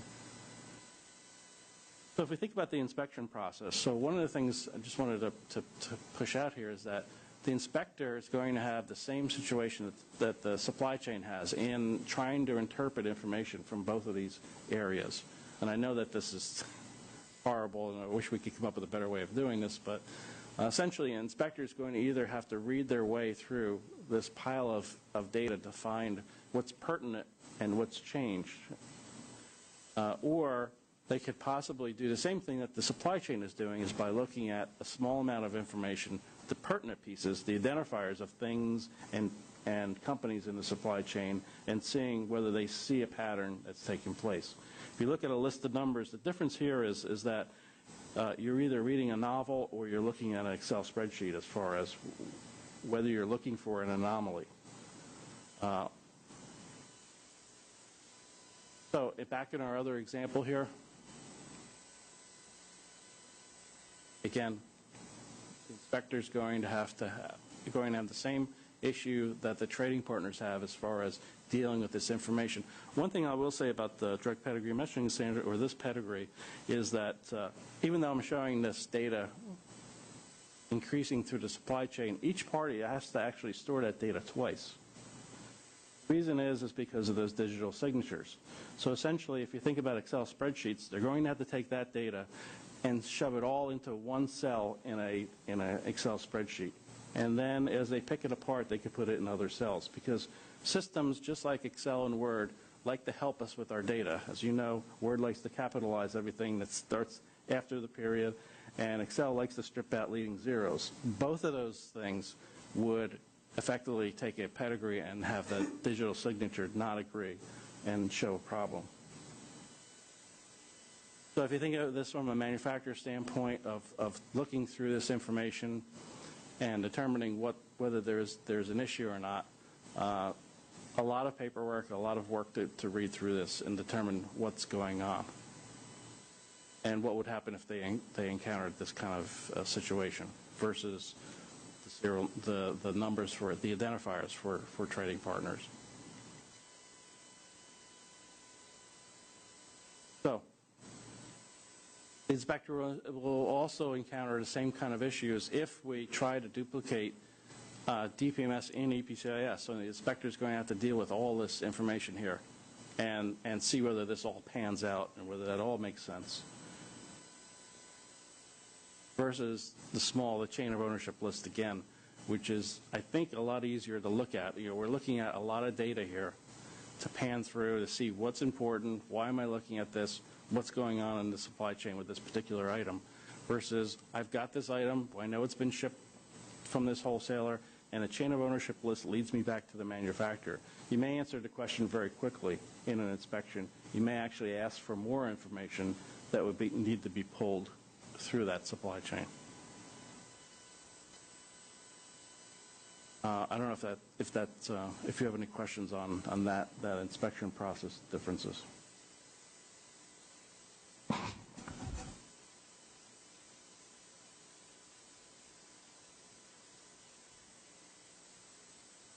So, if your brains aren't already fried on all of this, EPCIS, it provides us comparable security to other business transactions. It's secure just like an invoice, just like an order would be, through mechanisms in the supply chain.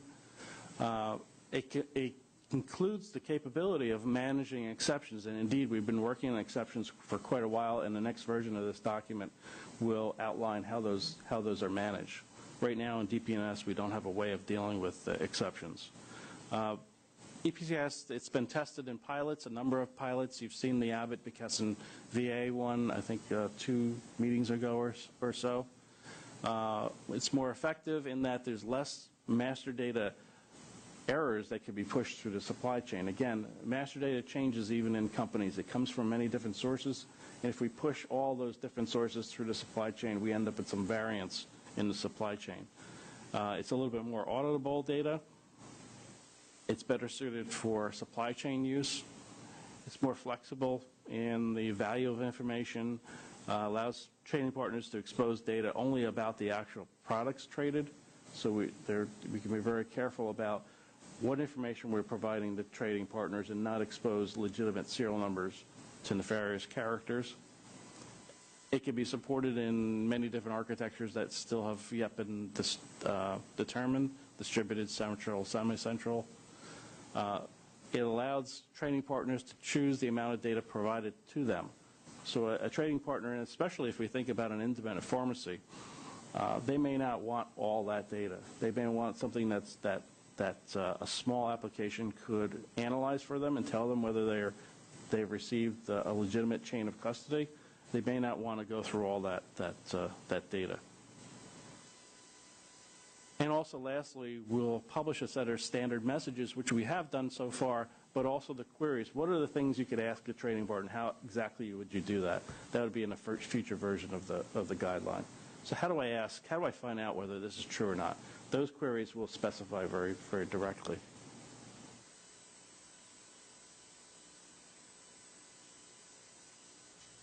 So I have other slides in here. I'll leave them for you as far as different ways to look at things, but I think that's enough punishment for today. I have a question. Now, in regards to an inspector comes in, pulls out a bottle of drug A. He wants to see the purchasing history for drug A. Whether it's electronic or on paper, would it list the identifies, the serial number IDs of all the purchases listed out? So if there's any duplicative numbers, it could be identified by the inspector. So in case of the example, would the 129 show up multiple times, therefore flagging a investigation? If an inspector were to go into a pharmacy, let's say, and say, just like you said, take a bottle off the shelf and tell me where this has been, they should be able to verbalize, based on that chain of ownership list, where they believe it's been. And then if the inspector said, produce the full report, then there may be a period of time before that company would be able to pull all the other information to prove what they just said, pull that forward through the supply chain. They may also already have some of that data, so they may have, obviously, hopefully they would have what all the NDC codes are, what product we're talking about. But they may have to pull forward some of the address information.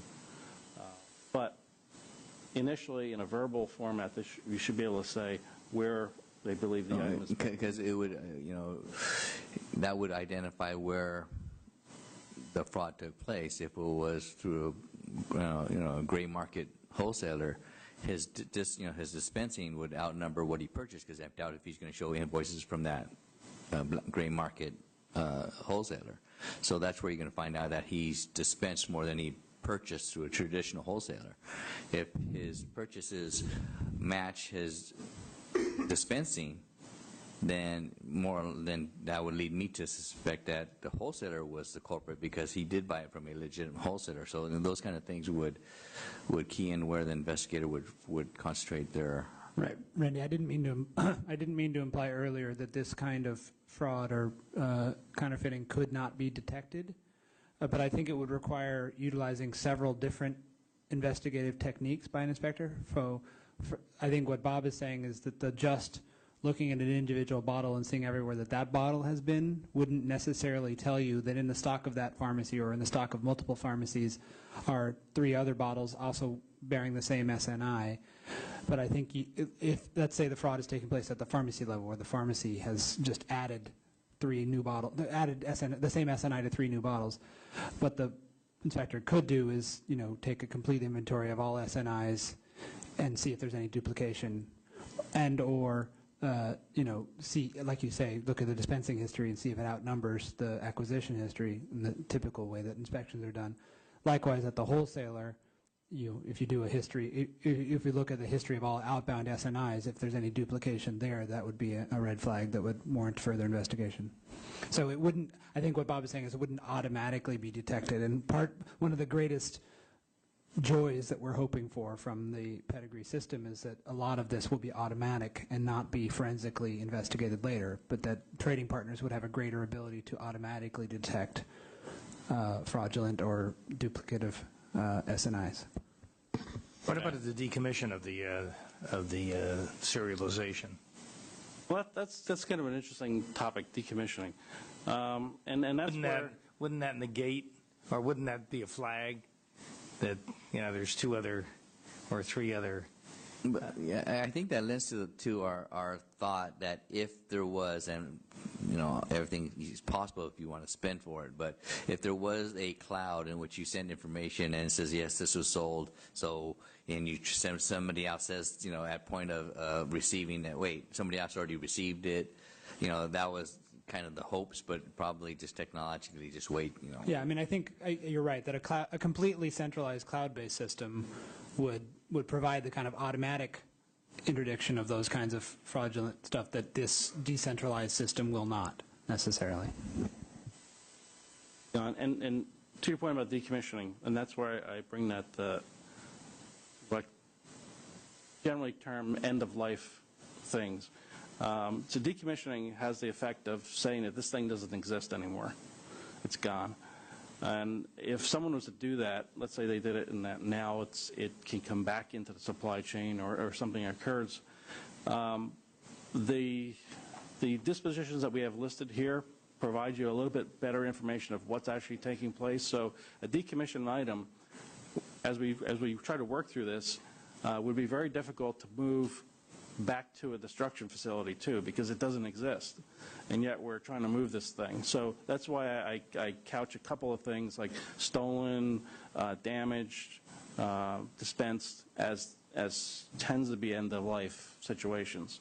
So it's a little bit more granular, but it provides you a better idea of what's really happening, and it doesn't allow for.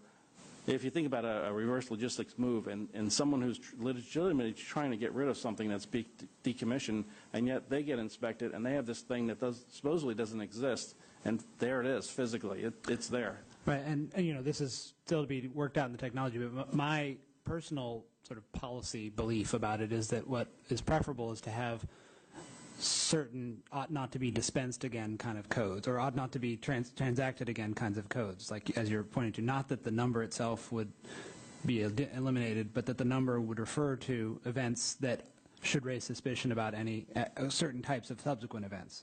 So in other words, a resale event should not follow a sent for destruction event or likewise. Right. And it allows also for example, things that are very close to expiration date that may be donated to other causes or things like that. It allows them to have a disposition that targets them for that cause and not to be found back into the supply chain. Is there a certain outcome you were hoping for from this presentation to the committee? I think today we just wanted to kind of start the conversation around what it is, because it is different.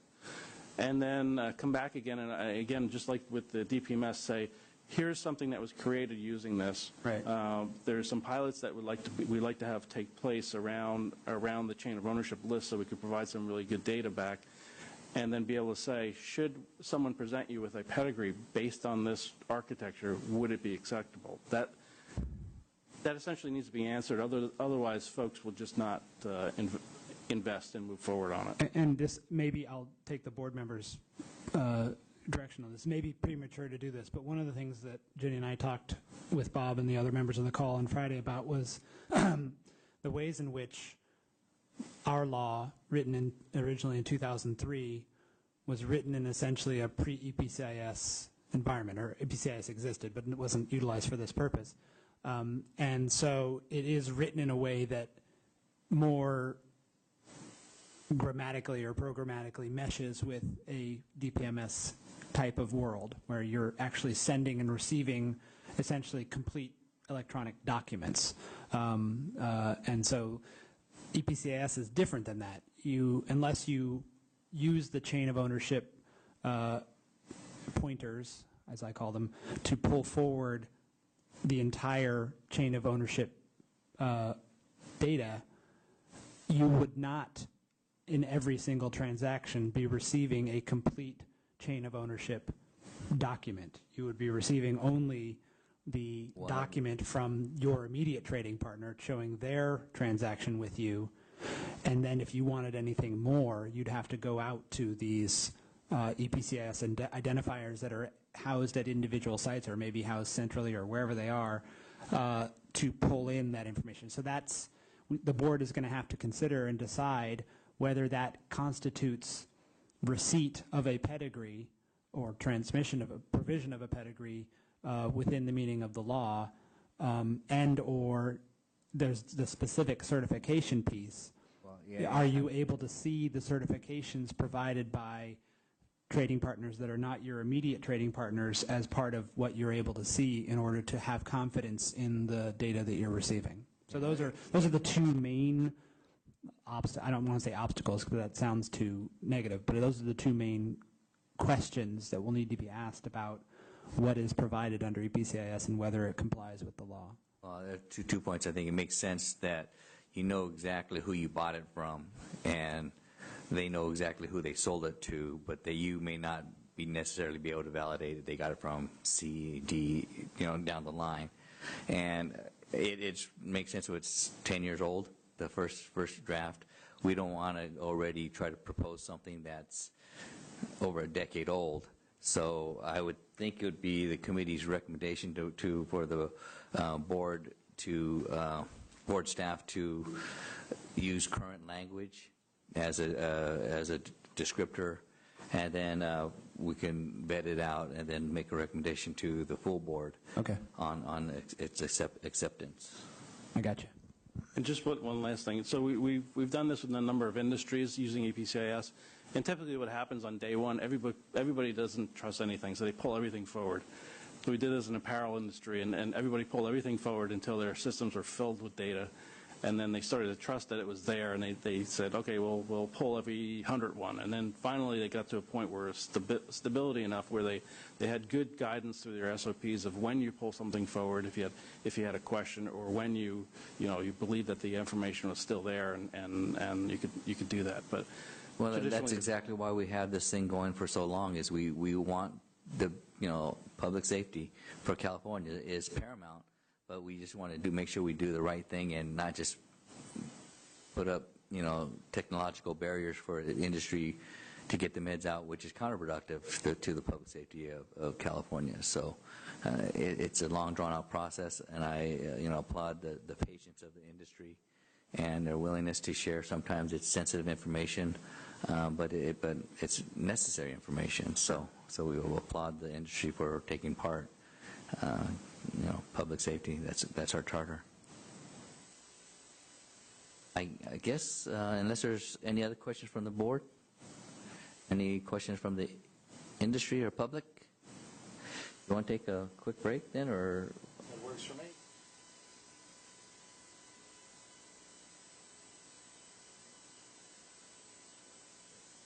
Oh, what's the next one going to be?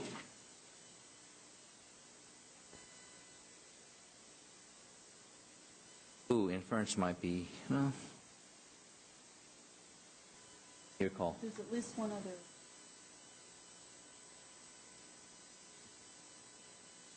Oh, we'll just take a quick break. How about 10 minutes, then we'll think about, we'll get to the lunch in too. So quick 10-minute break, 15-minute. Lunch? Well, So is it going to be? you guys want lunch now, or? Democracy, let's vote. Lunch? Oh, yeah, lunch has it. How about, let's see, 1 o'clock? Yeah. 1 o'clock.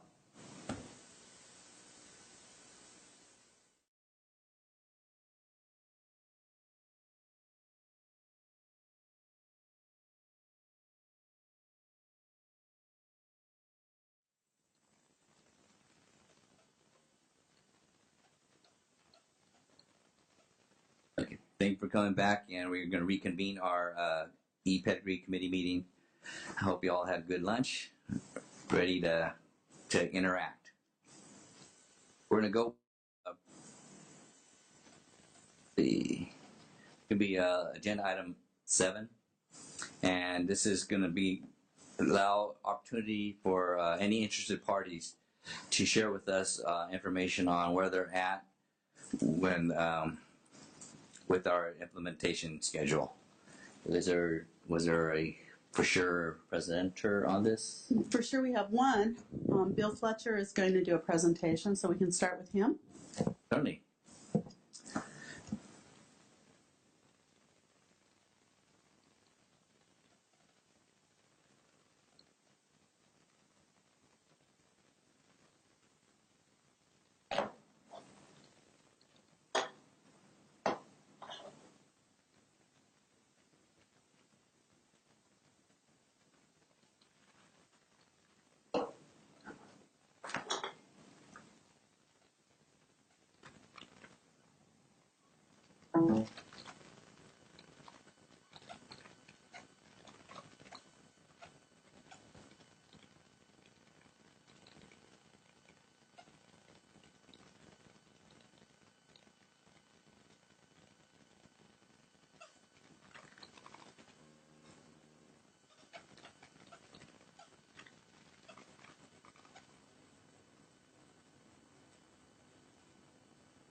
Yes, sir.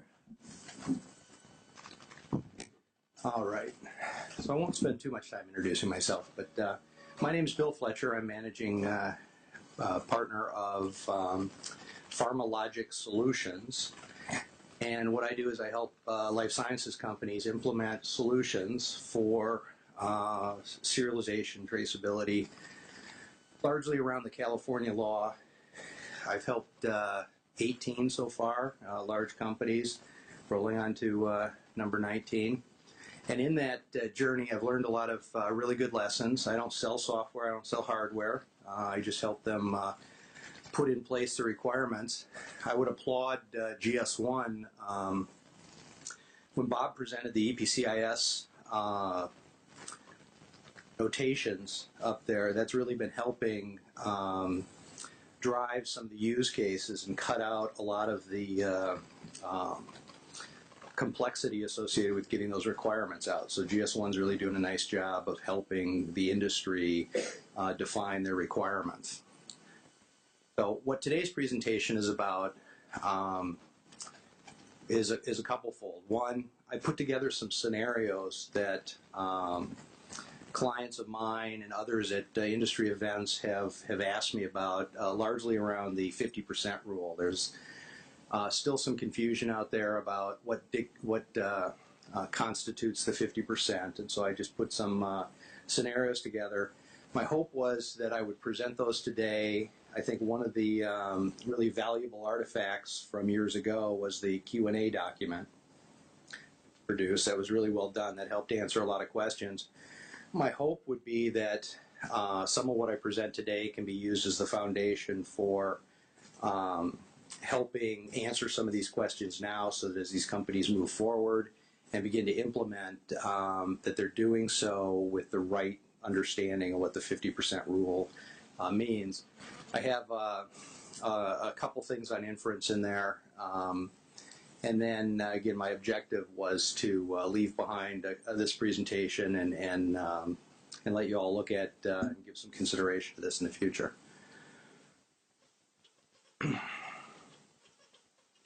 So one of the scenarios that comes up all the time when people are talking about the 50% rule is that they're going to base this on what they think they're going to sell.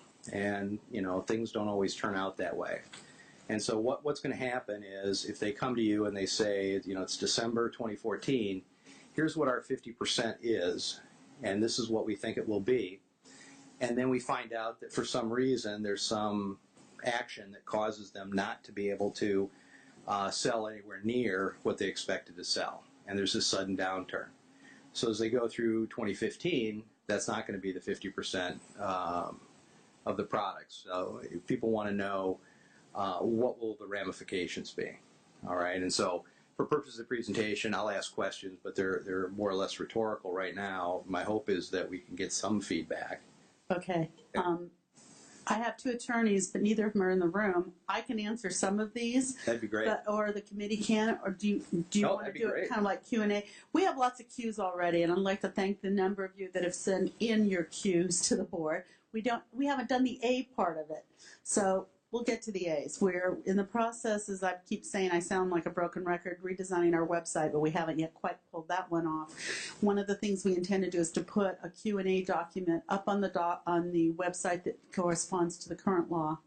The Q&As that are up there now were done prior to 2008, so there may be some lag. In this particular case, our intent is to, if we got into the weeds low enough where someone said that they were going to sell 50% of their line would be 10,000 units. And when the real world came around during the course of the year, it wasn't 10,000 units, it was 8,000 units that was going to be their 50%. Do they have to do the other 2%? Is that the kind of the question? Or the 2,000, it would be 2,000? 20%, yeah. See, I stalled long enough. Look what happened. Yeah. No, Josh, it's okay. We're just doing question and answers. The intent is good faith, and if they could comply with the requirement, we would expect them to go ahead and do it. In this case, they might be in a production mode to fill the 50% a little higher than the 50%. We think the downstream partners would benefit by having the maximum quantity of serialized product in the supply chain, so we would encourage them to go ahead and produce it. But do they have to scale back? Could they scale back? Yes. I think the other half of the question is, what happens where you think you're going to sell 10,000 units and instead strong demand for your product makes it 20,000 units, and suddenly now your forecast is off? I think there you need to talk to us a little bit about, you know, if it turns out that what was a 10,000 unit quantity being 50% has now become 20% or 20,000 units, then you can talk to us a little bit. Because if your projections are solid and you just had a sudden spike, I think we'll work with you a little bit on that. We're looking for overall compliance long term. We're not looking with a calculator to catch you on January 1, 2015, or January 1, more specifically, January 1, 2016. Yeah, and I believe the legal counsel would also state that as far as the definition of what is 50%, we left it pretty open to the manufacturer to define it. I mean, the board was very, very flexible, having the industry define what their gauge is for 50%. And I believe it's going to be based upon production, not necessarily sales. However, if sales determines whether you stop producing it or not. But it basically believe, unless our legal counsel says otherwise, it's based upon 50% of production, and you are defining the 50%. So it gave a lot of flexibility to the industry. Actually, that 50%, the flexibility is what's created a lot of the questions at all. But prior to January 1, 2015, that December 31st, 2014 date, someone with the authority to bind the company is committing under penalty of perjury, this is how we're going to hit the 50%, this is how we believe we're going to hit it, and then if we think that the estimate was totally bogus, we have the ability to reject it. All right. So, okay. Good. All right. That actually teed up the next couple. So Come on up here, Josh. yeah, I was hoping Josh was going to.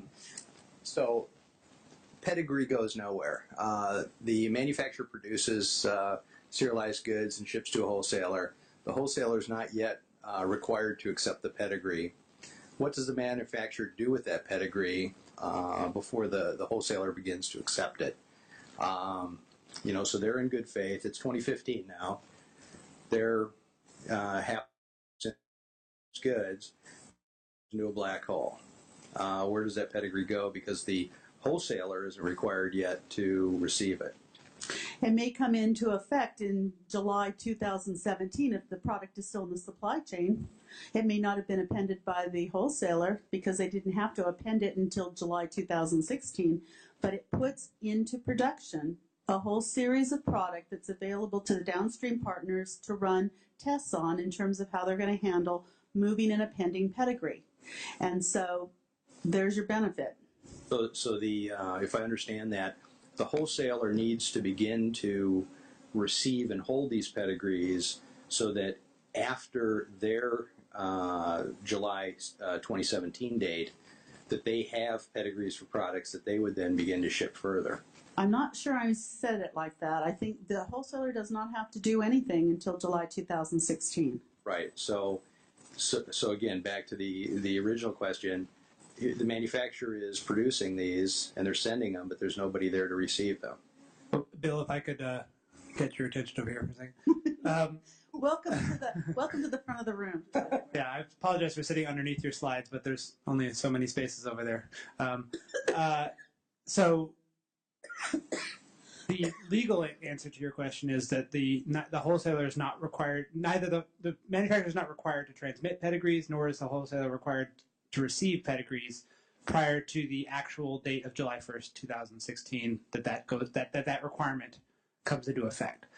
So, but we fully anticipate that will be the plowing the field, plowing the furrows time period during which there will be some practice of sending and receiving pedigreed, that the serialized products will actually be related to serialized pedigrees.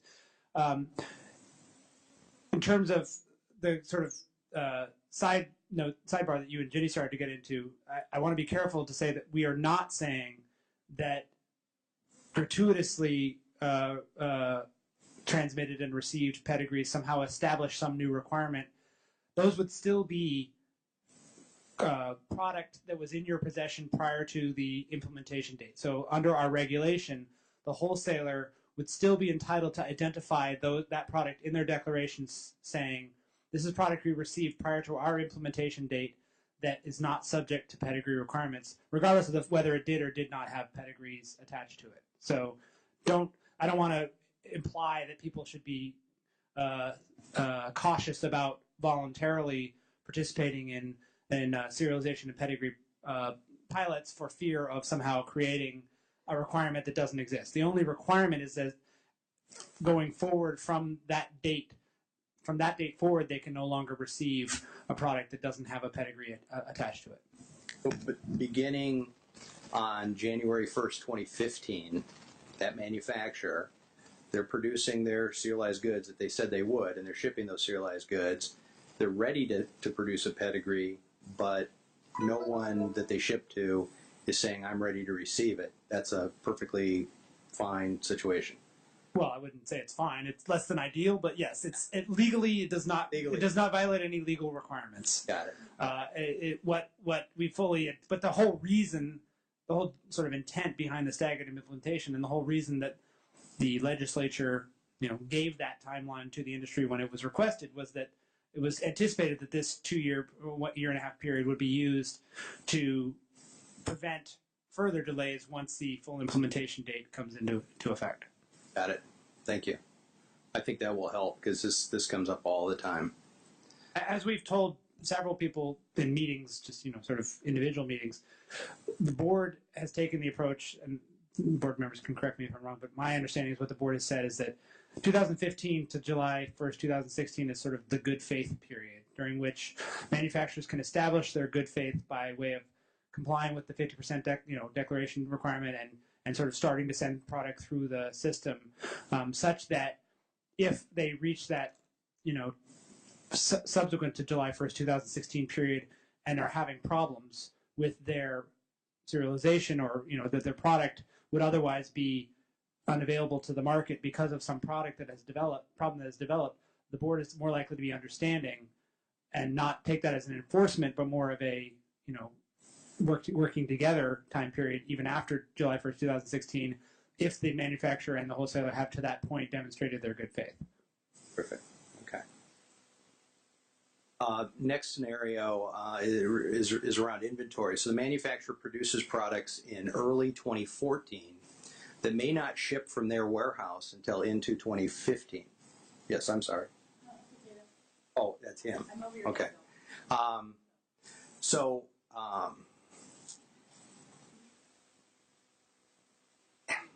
That's okay. That's okay. When you were speaking over my head, that happens all the time, so I'm used to it.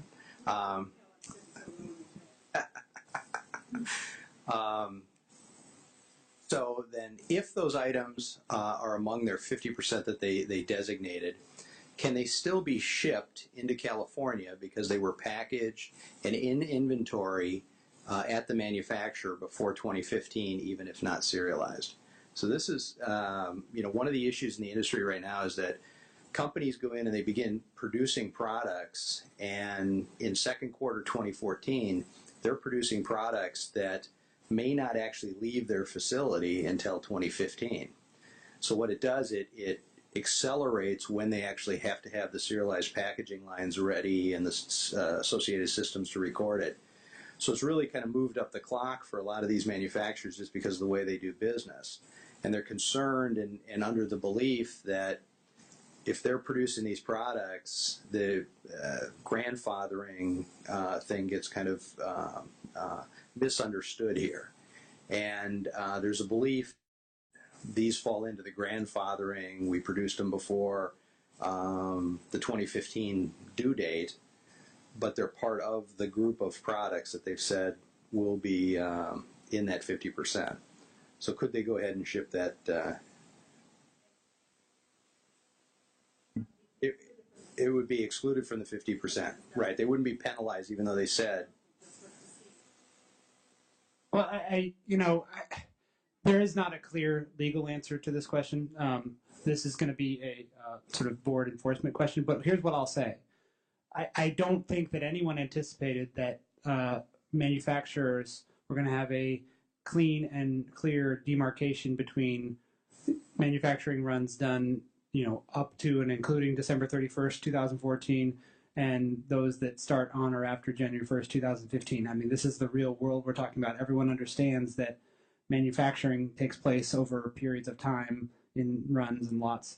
So I think people are worrying about this over much.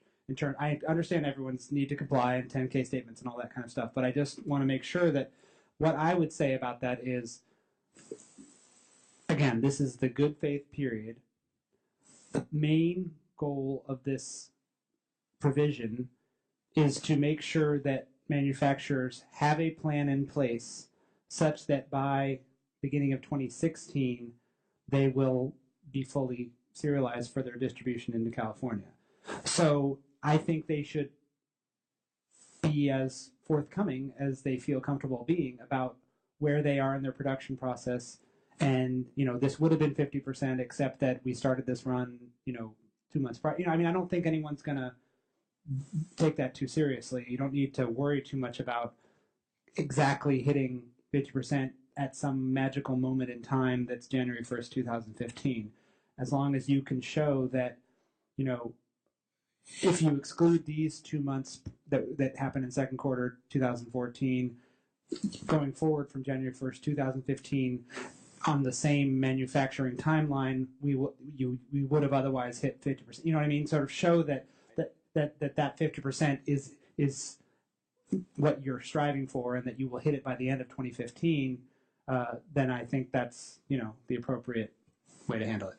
Yeah, I think I mean, in life sciences, it tends to be very literal. Right. Okay, everything's validated. We have certain processes. These are big. These are, you know, this is not a trivial situation here. So people are seeing it as black and white. Right. And then in the course of trying to plan for the 50%, this whole issue of, well, you know, what are we going to do with our inventory comes up. I think, you know, far be it from me to tell multinational corporations how to run their business, but if it were me, I think I would target, you know, 60% or something that gives you lots of clearance for any of these, you know, smaller interpretation questions to not be as much of an issue. Now, obviously, that requires a lot more investment than hitting 50%, but I think that's, you know, the strategy. Yeah, I think part of the problem is because, you know, the board or the committee recommendations were pretty broad, non-prescriptive on purpose, and so industry to be able to argue a case. And if you have a production plan that this drug is due to being released at this time, this production, you know, drug is supposed to be released at this time, kind of like a projection of where you're at and where it's going to equate in your percentages. They just want to see forward progress. You know, they don't want to come seeing in July of 2016 that 2% of your product is you know, serialized. That's not showing good faith, and so it is intended to be broad, and that creates anxiety in itself. But it's also meant so that you can, you know, justify the case, and like, you know, Josh said, it's going to be, you know, like a seatbelt law. It'll be in place for a while before you start getting hit. All right. Let's see. Next one. So unit volume. There's a specialty manufacturer, high price, low volume products. They select to designate 50% based on the unit volume. So what they're going to do is they're going to begin, if they look at 2015, they're going to make sure that 50% of their overall volume is serialized. But for the first 6 months, they may not be shipping serialized product. But the entire end of 2015 would be all serialized product. So if you look at 2015 in its entirety, they will have shipped equal 50% or more of their overall volume will have been serialized. Where would that, and you know, this is, you're not going to see this with the really huge, but there's a lot of life sciences companies where the volume is not so great that they can't say, we're not going to be ready to serialize until mid-year 15, but we can make sure that by mid-year 15, you know, everything's being serialized.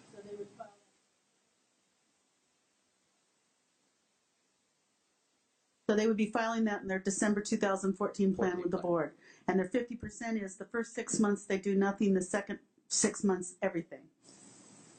What if they said, well, that's your 50% for the year. You're doing 0 in the first 6 months. You're doing the 100% in the second 6 months, well, right? my understanding was but my understanding was they don't need to tell you the first 6 months or the second 6 months. They just need to say, for our product, all our products in 2015, 50% of them will be serialized, period. And so it might be the first 3 months that they're not serialized, whatever. But the point being that if they're not quite ready on 2015, but they have the capability sometime later in the year and they can ensure that their volume will meet the 50%, they report it and say, we will be shipping by volume in 15. Again, they're stating that this is how they're going to comply. They've got an official that's binding the company saying that we'll be ready to do it. This is how we're going to do it. I don't know, Josh, you're going to add something too? No, I was just actually going to say that I don't think we ought to answer this question at this point.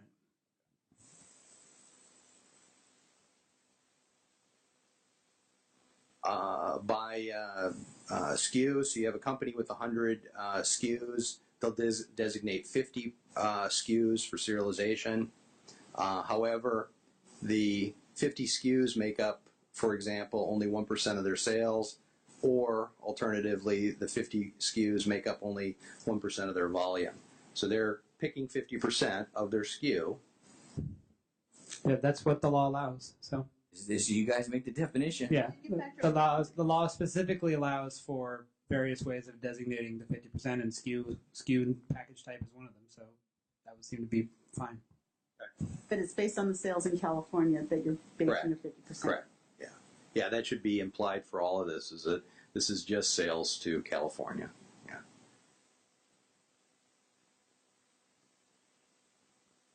Likewise, product family, company has 10 brands. They designate 5 brands, same thing. Right. I think the statute was designed not only to give maximum flexibility, but also with some understanding that for, say, a 2-line manufacturer that only has 2 product lines, that even though one of those product lines might represent, 75% of their volume, the investment that's required to bring either of those lines into serialization compliance may be equivalent. And so designating by line or by product family is also an appropriate way to designate. All right. And that's true even if it's the 1% of sales or 1% of volume. Has nothing to do with it. Okay. All right. So manufacturer identifies 50% of its annual projected volume into California. They commit to serializing all the defined SKUs. They report the SKUs to California, but again, this is kind of back to the earlier one where the sales suddenly drop off. And so in this situation, come back to you guys and say, we had a plan, we submitted it to you, but for these unforeseen reasons. Yeah, I mean, it's gonna come back to them one way or the other. I mean, they're going to have 100% by 2016. So it doesn't really, whether it's done in July 2015 or January 1st, 2016, it's most important that they have full serialization by January 1st, 2016.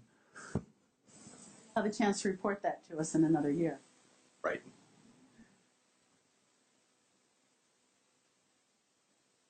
All right, and so this is they went ahead and did it. If they had inventory of unserialized goods, this is back to the similar to the earlier one. Right. All right. Some manufacturers are concerned that when they send the DPMS pedigree, if you pedigree, say, an entire pallet of goods is all on one electronic pedigree document, and you send that pedigree, the original electronic file that contains that original shipment of a pallet or even more than a pallet is appended, and as anything that was on that pallet is shipped forward, that original pedigree that had the digital signature is sent, and it's wrapped with just what moved further. And so there's trade information going forward that some companies don't want all that trade information going all the way down the supply chain. So they've adopted a policy of creating an electronic pedigree per case. So in this example, they ship 50 cases. They would create 50 separate pedigrees. Each pedigree would be then sent to the wholesaler. The wholesaler, as they distribute a case, only the original pedigree for that case would move to the next recipient. If I can just anticipate, Bill, there's no requirement in the law that pedigree reflect any aggregate container. So you could have, whatever it is, 144 separate pedigrees for all, because the pedigree requirement only requires that you track at the unit. Tracking above the unit is a convenience factor that is, or a necessity factor that has been, part of the logistics of how you do that, but it's not the legal requirement. So you could have as many individual pedigrees for individual units or aggregations of those units as you choose. There's no per shipment requirement of pedigree, or that you only have one pedigree with one shipment or anything like that. That's a business decision. Good. I think a lot of people will be glad to have heard that rather than just assume it. I think that was the purpose for this one. That's actually becoming quite a common way of doing it. The quantity for inference, of course, I know you guys are looking at that. That's been quite a buzz. The 48, is 48 the right number? I literally, I think, have heard from several dozen companies that's too small a quantity. And I know you're looking into it. I wanted to pose the question today, to ask for some type of a higher number and see where the board's thinking on that is, as well as when a pallet is shipped. We haven't really discussed inference with respect to pallets moving forward. What I read implies that the pallet contents can't be inferred, which is a common practice in other industries. And where's the board sit on if I, as a manufacturer, ship a pallet and that pallet goes through, and it's not real common, but it does happen, and then that pallet is shipped further, do they have to break down that full pallet and scan everything? It's in our definition, right? Well, I assume the board will address that as part of the regulatory process. Several of the as written, the regulation only applies the inference to sealed homogeneous cases. There is no inference applicable to pallets as written. But several of the comments that we received were advocating for or requesting an inference for pallets, at least in some limited circumstances. So that's a decision the board will have to make, or this committee will recommend to the board, or the board will make, as to how broadly to apply or allow for the application of inference. So I don't think it's something we can answer right now.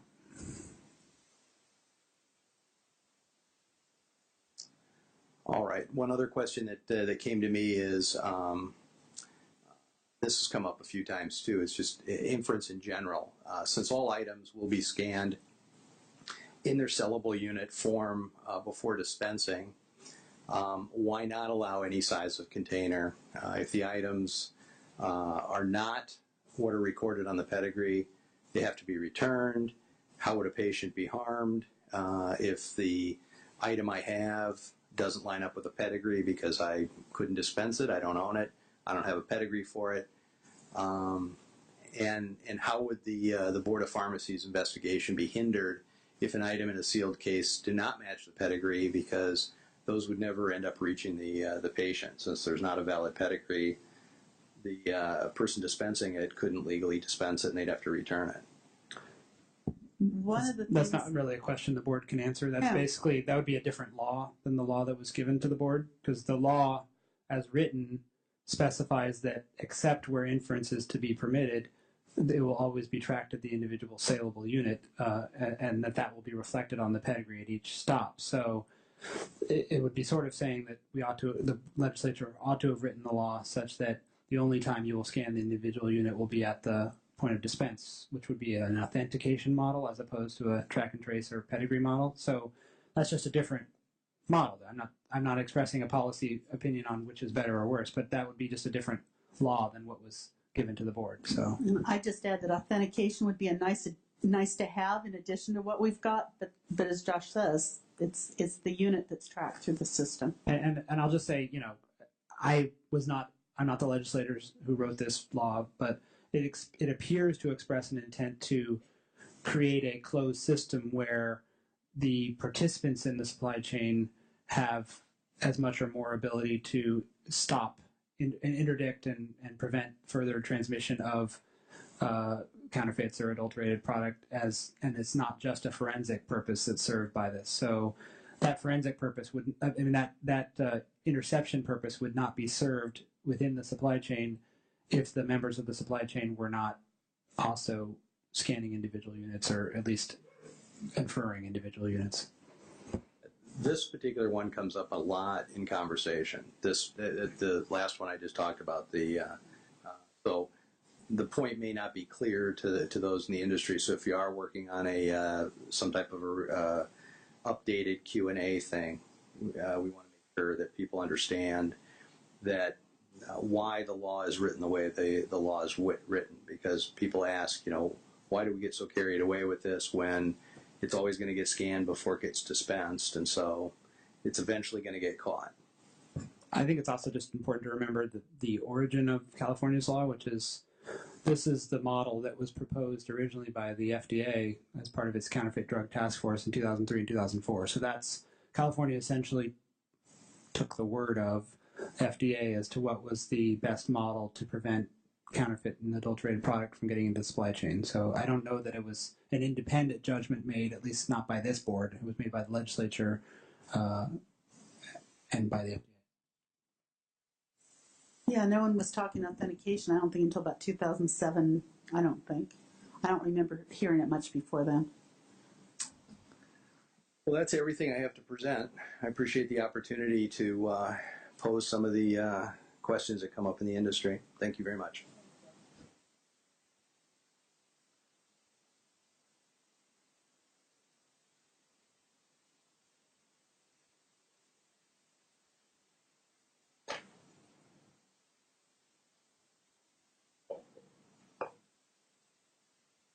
Okay, is there any board questions or committee questions? Are there any comments from the public regarding the presentation? Okay. Open mic. Is there any other companies that would like to give a status update on their readiness to meet the California's staggered pedigree implementation? Well, Ginny waved me up, so it's your fault, Ginny.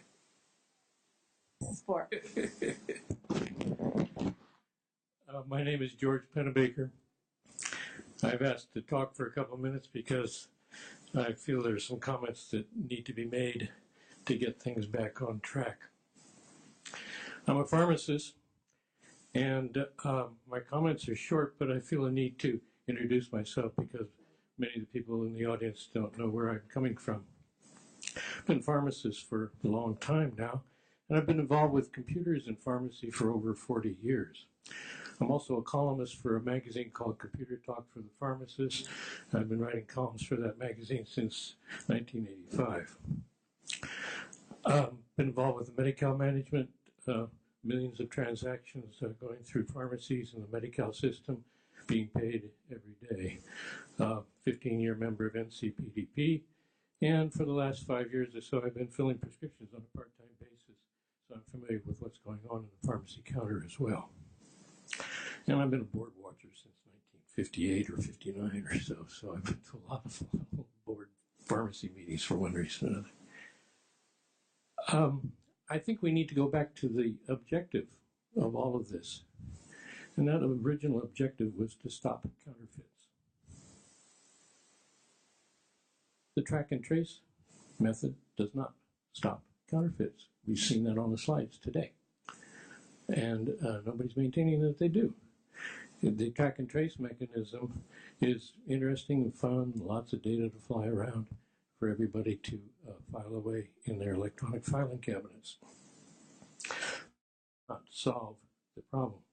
There is a simple solution. It's been alluded to a few times today, and that's you put a unique identifier on each container, and if that ID shows up too many times, you investigate. The mechanisms are there through the NCPDP standards and can be put in place to establish that that database to be accessed every time a pharmacist clicks on the container with that many-digit number that identifies it uniquely and does hopefully have the expiration date and lot number on it. And if you get that hit twice in 2 different pharmacies, you got a problem. And if the pharmacy buys a bottle of 500 tablets and they dispense 600 or 700 out of it, that's okay. When it gets up to 800 or 900, then you raise the flag and start to check things out. The objective is counterfeiting. Let's get after it. Let's get back to that objective. And if it takes re-education of the legislature, re-education of the FDA, or whoever needs re-education, they need to be reminded of the objective and the relatively simple solution that can be put forth to accomplish that objective. And of course, this is not a state issue. It's a national issue. In fact, it's an international issue, as brought out earlier today. And so whatever we do, whatever is put forth, needs to be compatible with larger systems as well. So I think that it's relatively simple and straightforward, and I would suggest that efforts be made to get back to those basic things that we were trying to do when this whole thing started in 2005. We've lost track of the objective. Thank you. Many times we need to be refocused on what the original vision was. Any comments from the board? Any other open mic? You don't have to sing a song or anything. Okay, with that, then I guess we'll go to agenda number 8. Discussion to develop regulations requirements to permit inference as provided by the California Business Code, Business Profession Codes 4163. We will try to hear comments and work on proposed regulation language for inference. We've been working on this, well, actually several renditions or requests for information for many years have occurred. And I think July 2012, that was the first time we started requesting specific comments. They weren't as many as we hoped for, but those comments are on our website under, well, I think it's on our agenda, that long web identifier. At the March enforcement e-Pedigree meeting, we released some language, draft language, and to help stimulate some questions, some comments, and it has served its purpose. We have gotten a number of comments coming back, and those are going to be on attachment D. So at this committee, we'll try to work on some proposal for the inference.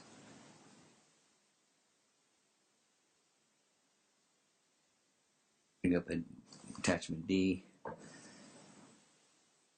Here on there, I think it was refers to on the well, A.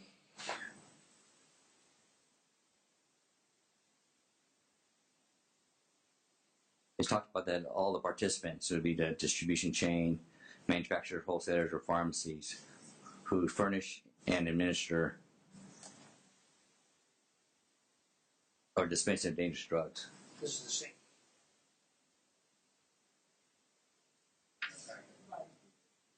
If you want a paper copy, you can find it.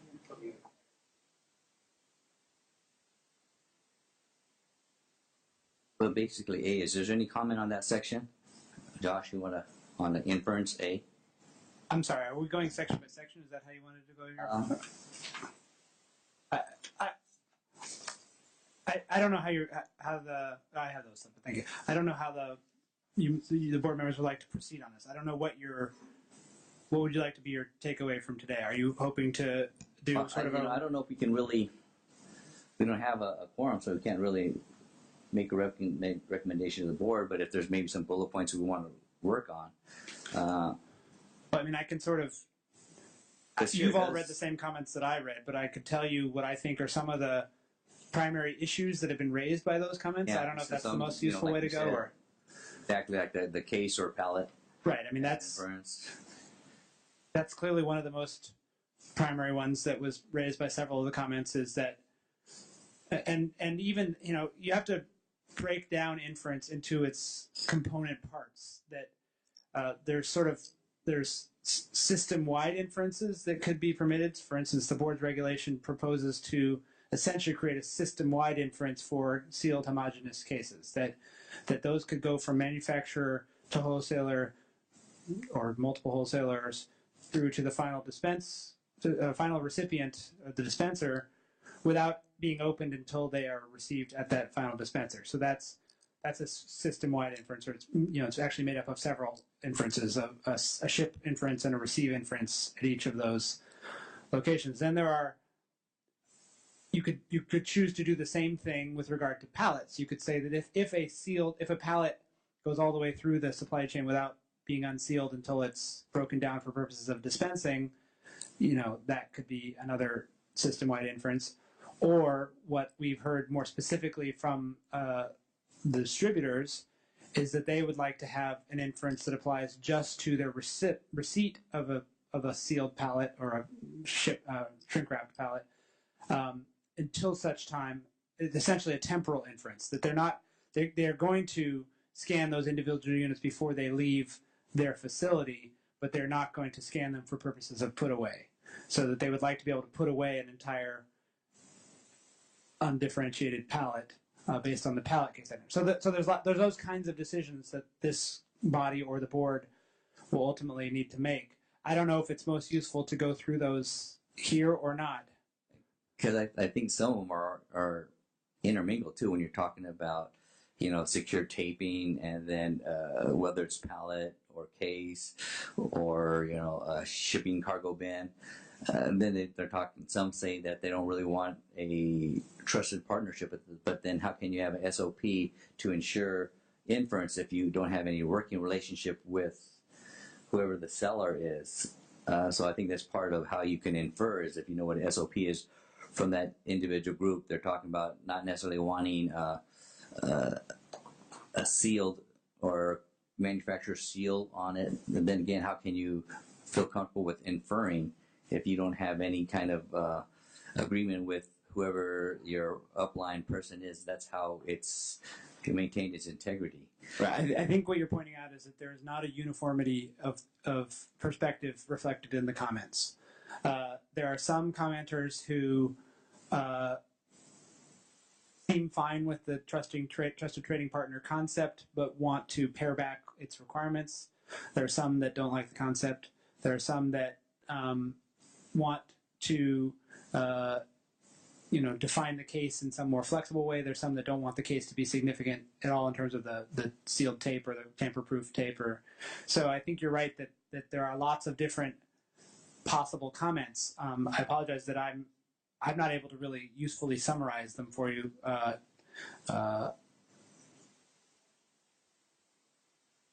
Yeah. I think this is an opportunity for comment based on the comments. Right.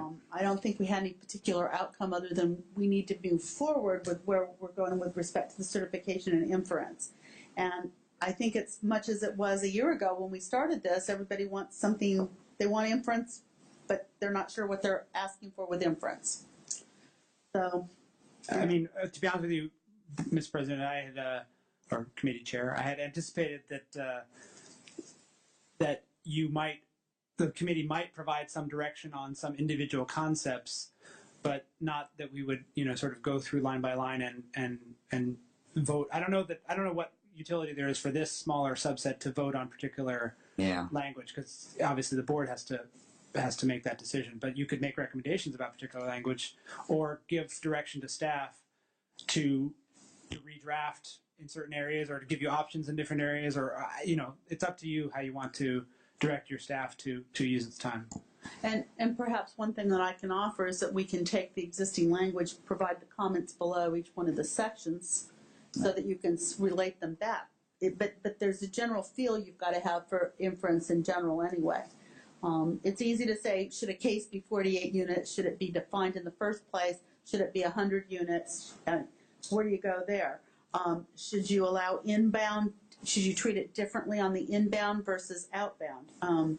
There's a whole, and then what if it's sealed? What if it's not homogeneous? And then down to the tote level, because we've gotten comments this time in the recent couple of weeks on the actual totes where the wholesaler's packing the tote, it goes to a whole pharmacy that then wants to infer. So yeah, I mean, so I would say that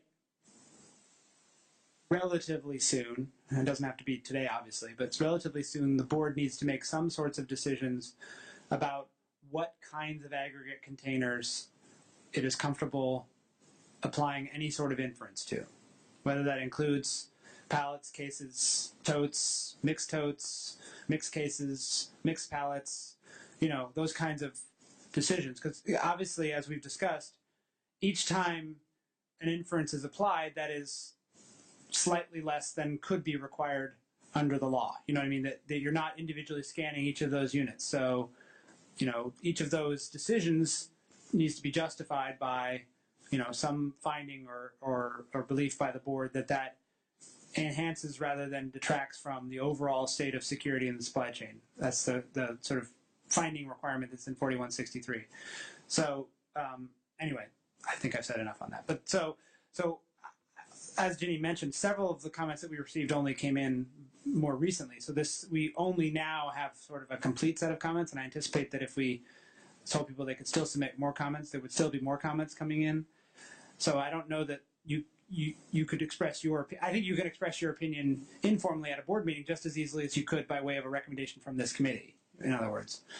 Did you get a decent amount of response regarding inference? That we can draw a conclusion that, there's a relatively large group out there that feels this way? Well, we've got important comments from associations that represent key players in the supply chain. So in that sense, yes. I think it's one of those things that part of what we're doing right now is we're attempting to pull together comments as part of the pre-regulation stage so that we can get a regulation that fits the desires of the board based on the regulated public as much as we can. Then we release it for public comment, and then we still have to respond to the comments. Depending on where we go, I suspect we'll see some of the comments again. We might see other ones. But this is an attempt to refine the regulation so that it's more meaningful at the front end. Now, time-wise, time is beginning to start playing a little role. If we're not preempted, we're to the stage where we need to kind of aggressively move with respect to inference. I think frankly, personally, I think anyway, then we're in better shape with the drop shipment. But with respect to inference and certification, which are the two main issues right now on this agenda item and the next one, I think the board's got to do some work, and I'm not sure this is the best forum to do it in. We can summarize the comments for you. We can integrate them into the manuscript so that you can see what our regulation would provide.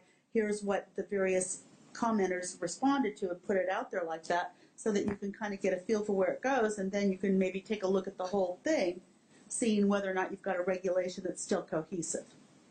And I'll also point out that, remember the genesis of these regulation or this draft language was that, as you pointed out, the board put out several requests for information that didn't really result in the results that the board was hoping for.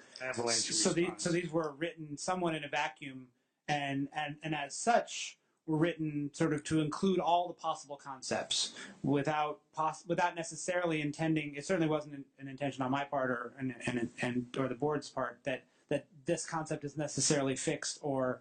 And some of the comments, understandably, are reacting to this regulation as if it's a, actual regulatory proposal and sort of taking it down to the line edit point, which is fine, but it just means that some of those concepts still need to be debated among the board members before we're ready for line editing. That's what with the general, that's what the reason why that was drafted is because we weren't getting comments because it's difficult comment on what you didn't have anything to look at and to read. So by putting out draft language, it gave somebody to read it and say, whoa, yay or nay or my comments. So would it be okay if we had instructed board staff to on each paragraph in summary some of the comments and see how much better it makes the draft? That would be very helpful. You can integrate some of those comments. Yeah, I mean, it's going to be hard to get that all in one document. We may have to sort of create a packet of things, but somehow. It'll be linked. I mean, if we tried to put all of them, you have such a red line document, it would be hard to read. But yeah, I think probably just as it is, and then some bullet points of what they, right. We could what, sort of what say the case is. The majority of comments mentioned this topic. 50% of the comments mentioned this topic or whatever.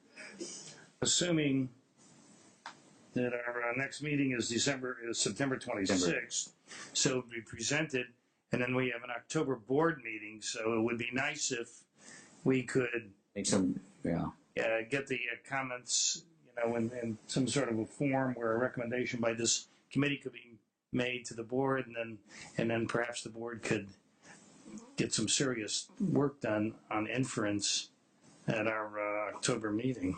I think you might want to have part of that discussion to get the general consensus of the board and where they're going in July, because otherwise it means that you're almost certainly looking at January unless we do an emergency reg. Yeah. Okay. Either that or schedule another board meeting. I mean, you can also throw another board meeting in the mix. And but I think the board needs to deliberate because, as our council just said, the language was presented to this committee in March. We brought it to the board in April, but we haven't really discussed it in any great length. And so for us to get a feel for where the board's going, it's difficult to tell. And so we can lay out the comments. The board can discuss them with a direction at the September meeting to start pulling it together. And Okay. I mean, my main concern is I want to have my perspective, to the extent I have one, have as little effect on the regulation that's formed as possible, and that it'd be the board in consultation with the industry that decides this. So I don't want to rewrite the reg based on comments without getting direction from the board as to what. I don't think it's needed. I think you had a great starting point, and we equally had some very solid comments, and so it wouldn't put you through the task of rewriting it again for it to be picked at. I think we could get value from the comments and integrate it, and if we have at the July board meeting to give a stronger direction for the committee to go, then we can vet that out in September. well, there are only 5 pages really to look at, really only 4 pages full of text. It's kind of dense text. It's single-spaced dense text. But I think it would be beneficial to us in terms of crafting a meaningful reg to get kind of a feel from the board as well as general based on the kind of comments we've got. Okay, now you're talking about this text here. Yeah, plus the comments. Integrated in below. So I think what Jenny's saying is the total of the comments, I mean the text with sort of pointers or identifiers about what kinds of comments we received on various sections could probably be done in no more than 10 pages or something, Yeah. So it's doable that way, and I think it gives you a more comprehensive document to work from. This is, as Josh says, this is a little difficult to work with like this. Can we? Sure. Great. That'll probably be the other But we might topics want too. to ask. We have a number of people certification and thing to inspection as well. But before we leave the topic, though, I know we've got a lot of people that travel across the country to be here, so I think that's why I'm going to go to the inference piece. Any more questions on the inference from the board? And have an opportunity for the public to make some comments on an inference as we start to solidify the writing of the regs. Come on up. You're chairing this thing. The intent, though, is to use the comments we've got. We've had comments offline, and we've had meetings with many of you in smaller groups. And so we kind of have a general feel where some of you are coming from. But if there's something that people would like to say generally, I think it's for the most part, we're hearing that people want inference. Some of you want things other than and far broader than maybe we may want to go as a board, because inference basically undoes the unit serialization piece. So that's going to be the friction I think that we're going to have. And then we've got the certification piece, which is also going to be a little bit problematic potentially.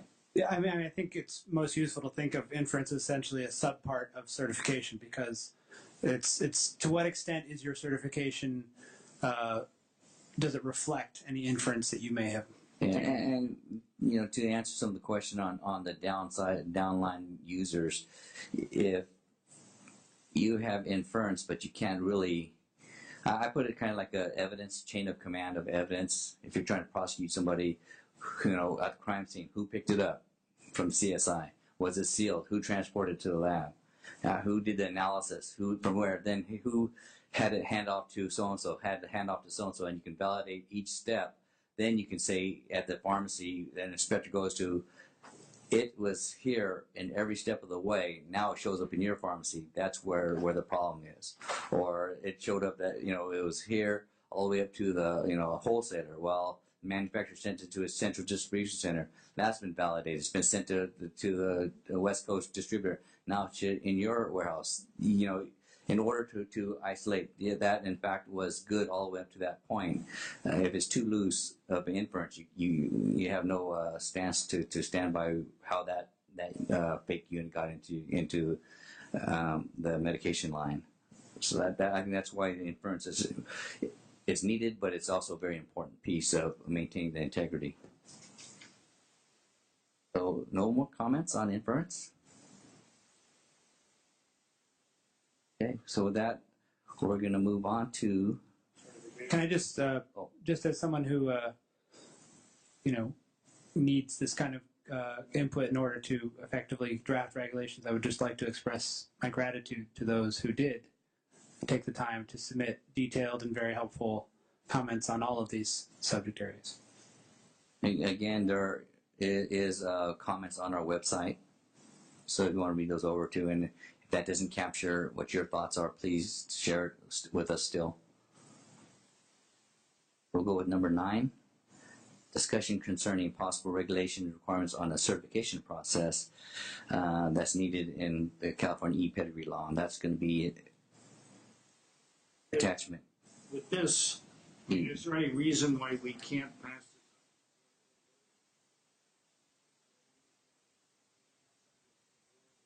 Question of those of us that are here. You mean as drafted, or I think the same thing applies, maybe to a lesser extent, but still applies. We did receive comments, both substantive and line edit as to certification. I think the largest issue that the board needs to resolve is what is the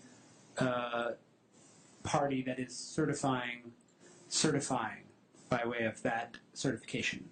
In other words, to what level of information are they verifying or confirming as true and correct for the next recipient of that product. So just think about that for purposes of the board's discussion in July. But I agree that within those, this might have narrower parameters of discussion than the inference one does. It's not quite as wide-ranging, so it may be more possible to move it along. Yeah, it doesn't seem to be as much, right, as the we could certainly prepare the same document as to comments that were received on certification. Yeah, so it'll be the same recommendation to board staff. Any other questions from the committee? How about from the public on certification?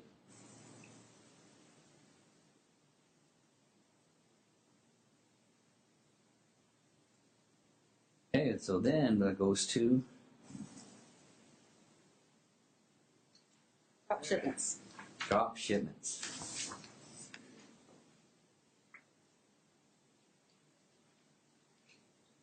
Do they have some proposed language?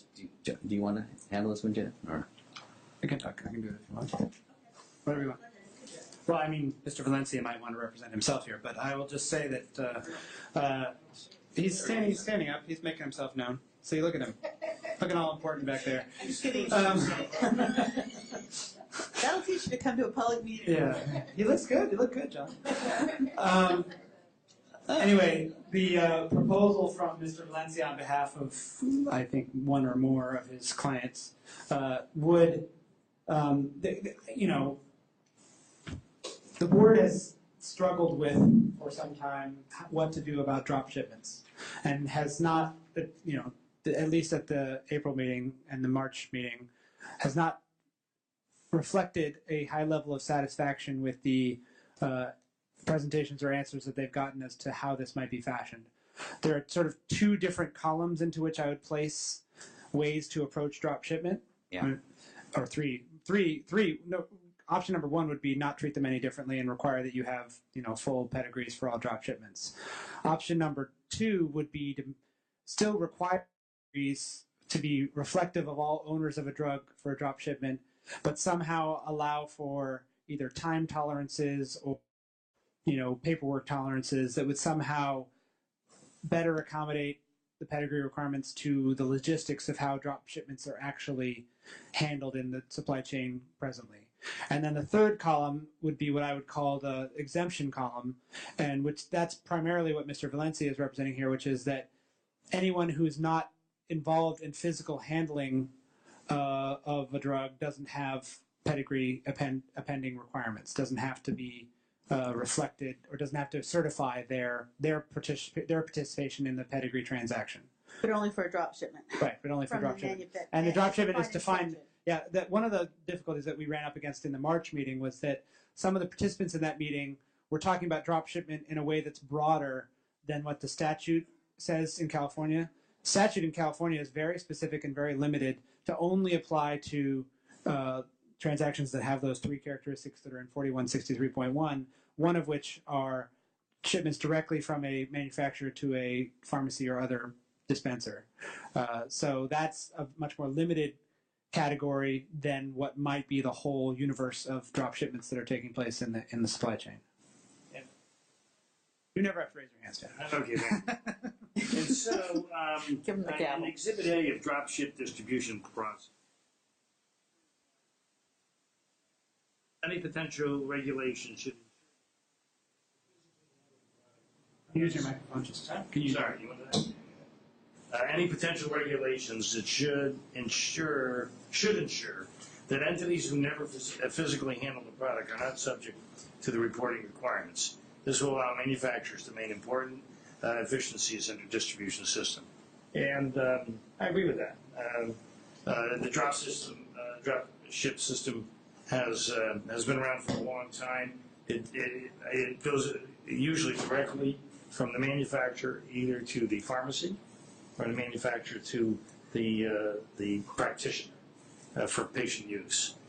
And so, in the event that, and Jen, maybe you're going to have to help me with this as well as Josh, in the event that there has been some product sent to a clinic or whatever, and the clinic decides that there is no need for it after it has received it, and it returns it back to, I mean, my thought is it goes back to the manufacturer, not to the wholesaler, and it reverses the whole process as far as the paper trail. The wholesaler has it has gone from the manufacturer to the clinic, and it is billed by the wholesaler. Well, it depends on what model you're looking at. Well, if you're looking at an exemption, there's no paperwork in the first place. Well, no, there's still paperwork. The Right. pedigree has not been generated. Well, no, there's still a pedigree. I mean, well, John can talk.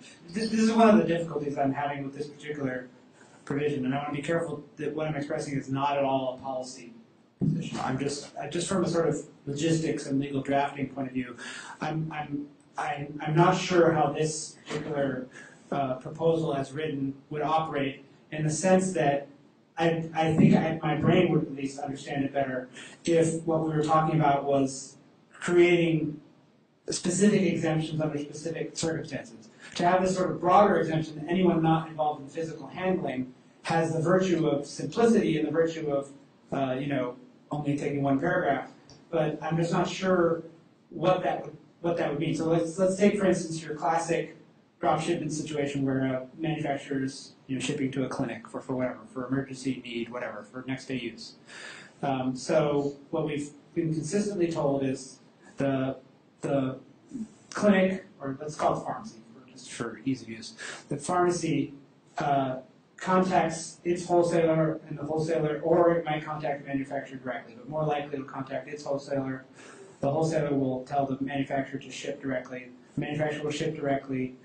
The product will be dispensed before any invoices are generated by anyone, and the wholesaler will never take possession of the property, of the drug, although it will have documents showing that it took an intermediate ownership between the manufacturer and the pharmacy.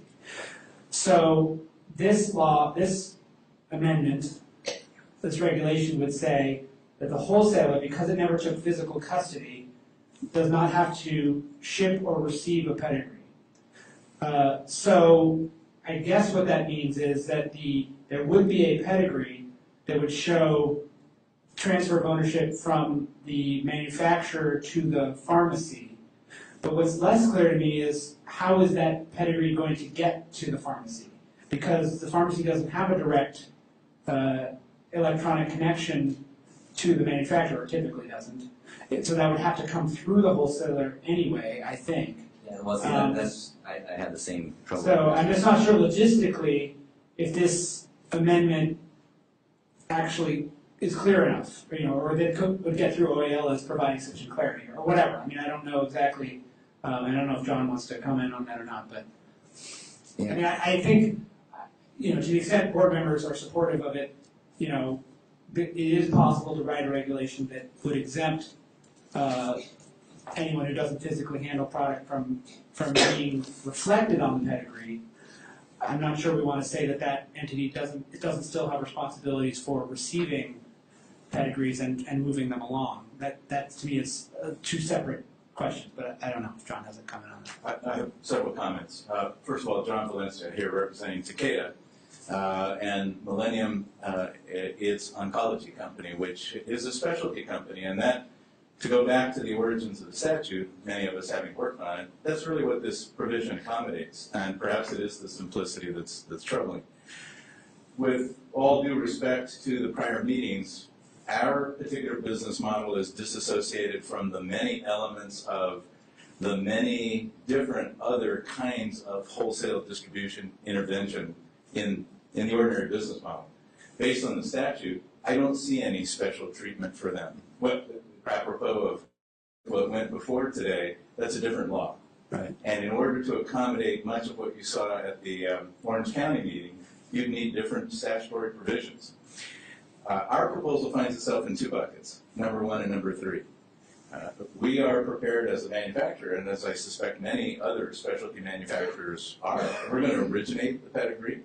And since pharmacy and other dispensers ultimately, several years down the road, will be linked into the pedigree system, eventually they will receive directly from the manufacturer a scalable, readable, interoperable pedigree on an electronic basis. Maybe not in the initial years, but we're going to originate it. Apropos of the conversation just a few minutes ago in the proposed FAQs. We're going to originate it.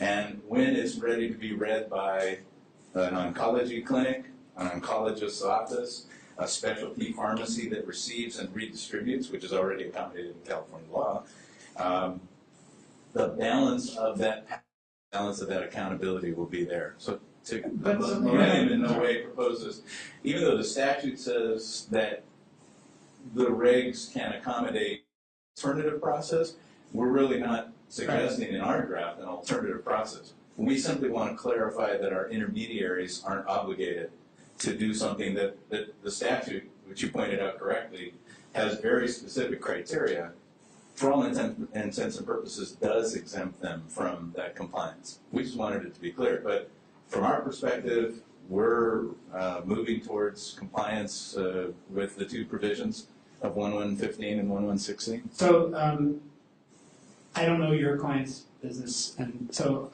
this is the first time I've heard that anyone is that optimistic that there are going to be direct manufacturer to pharmacy connections that would enable passage of pedigree to go directly from manufacturer to pharmacy anywhere in the next year or two. You know what I mean? Like that anytime prior to 20. But under the statute, eventually, what choice does anybody have? Right. Oh, yeah. So, and that's really, That's really the object. Right. It's on a phased-in basis, Right. but you all have articulated throughout the course of the afternoon where we're headed. 2017. Right. But here's my larger question, or my sort of the law requires that wholesalers, aside from the pedigree portion of the law requires that wholesalers receive records of keep and maintain all records of acquisition and disposition for inspection by the Board of Pharmacy.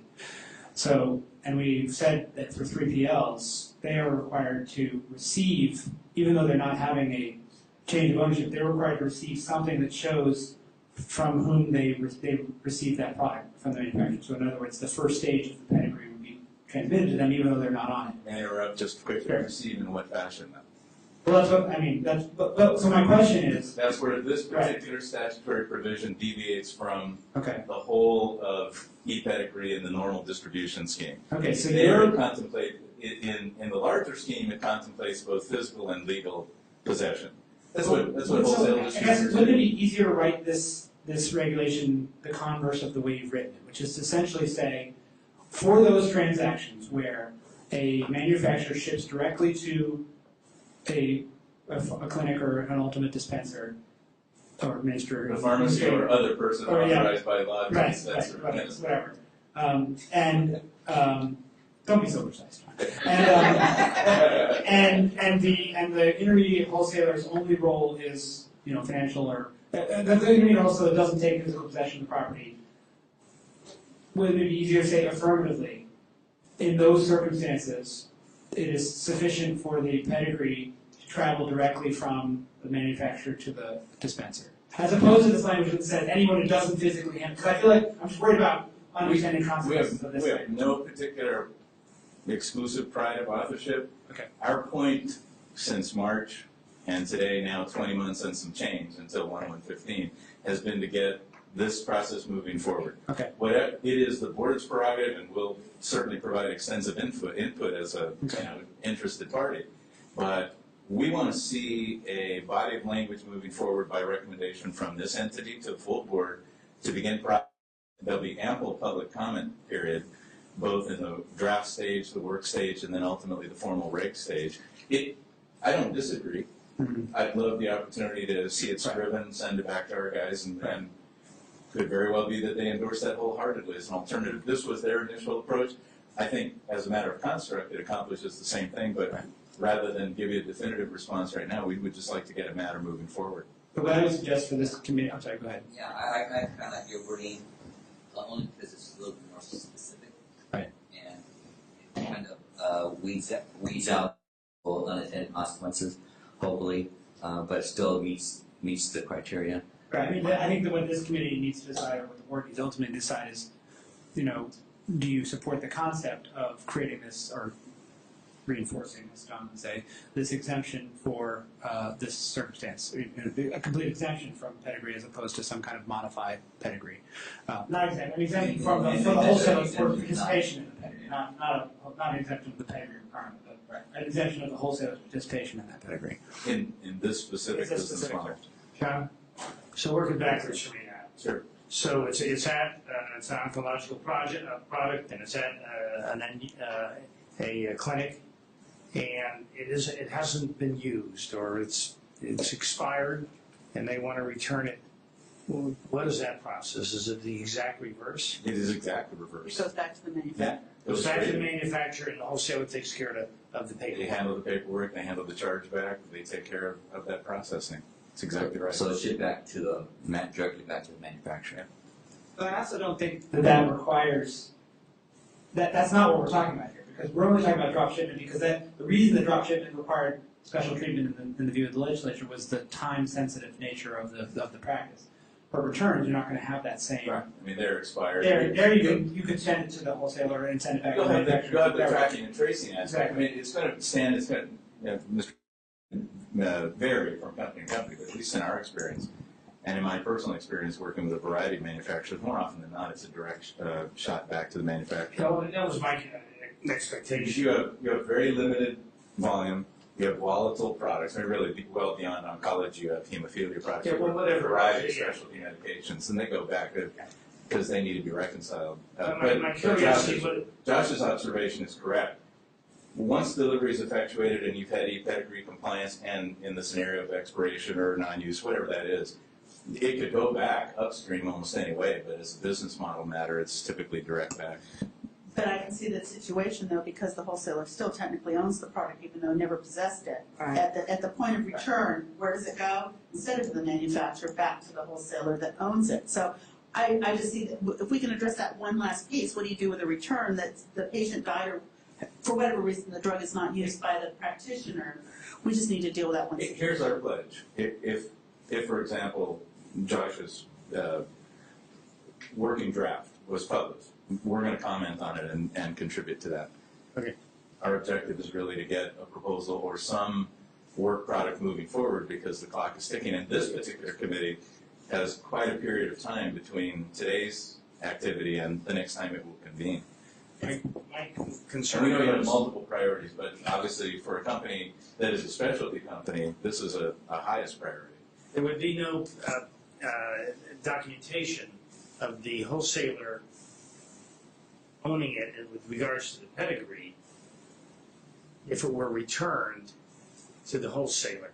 So manufacturer to end user to wholesaler. Well, there's a void there from the initial sale. Well, there's still going to be invoice documentation. There's still going to be normal paper documentation. I know, but now it's been presented into But the see, I think supply chain. I think in that instance, it no longer fits the statutory exemption, the special treatment. Okay. So when product flow deviates from the special carve-out for specialty medications, it's going to have to follow a norm. So in many respects, there'll be an incentive to stick with the purest business model and get that product straight back to the manufacturer. No one will want more e-Pedigree obligations than they have to have. I just want to say briefly, I'm in support of what you presented, but I like Josh's language. But I think we should also address the issue of how it goes back upstream. And I'm really fine-tuning that because I can see where there can be some issues with that. Maybe one sentence. We're happy to contribute. Thank you very much. Thank you, John. Any other comments from the board?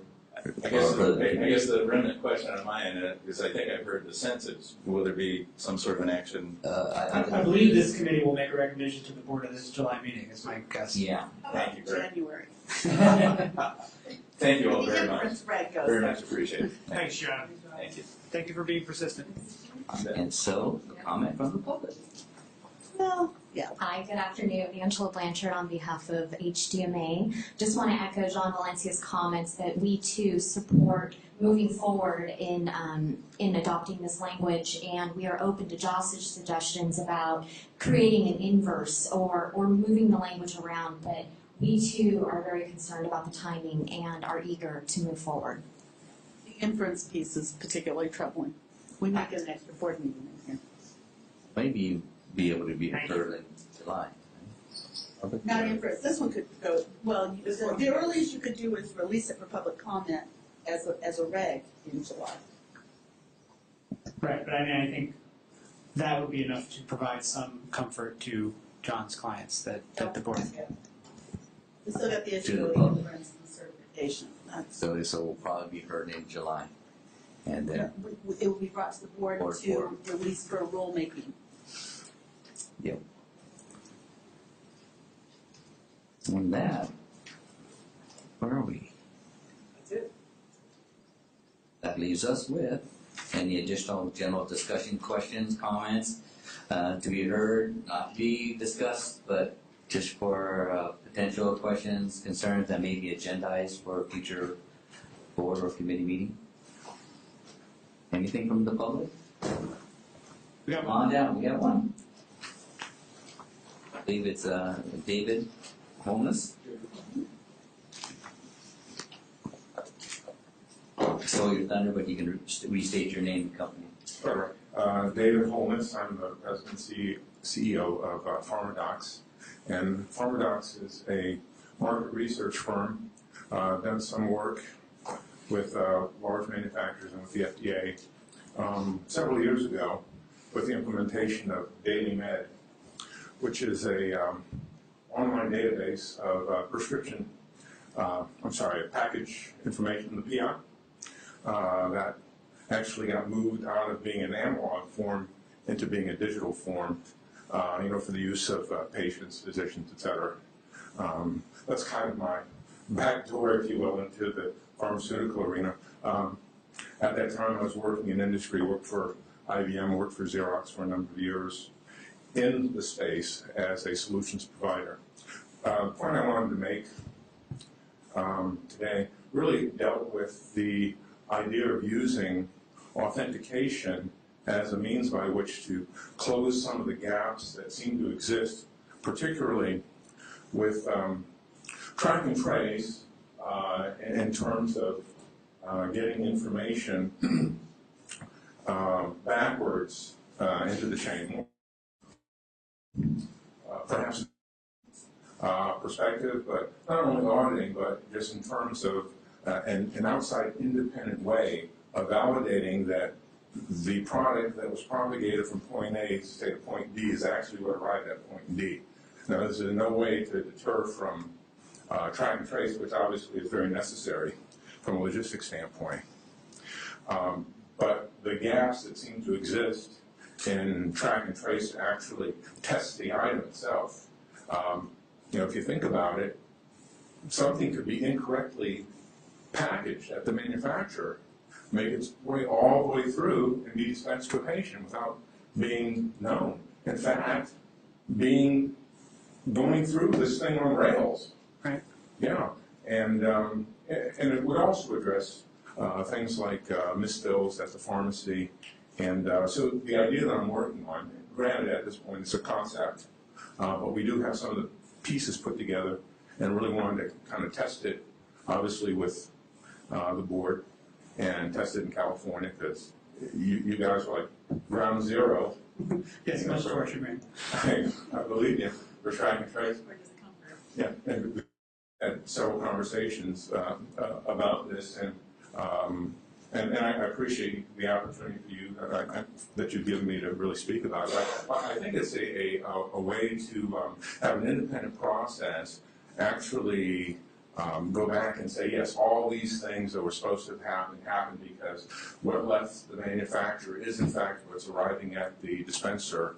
And so all the other things that took place in there, if they line up and that SNI matches the signature of the drug, for lack of a better definition at this point, then you're golden, right? And so that's some of where my thought process is with this, kind of as an outsider to your industry, but having worked in this field from a vendor standpoint, knowing something about technologies, I just wanted to lend that perspective if it's helpful.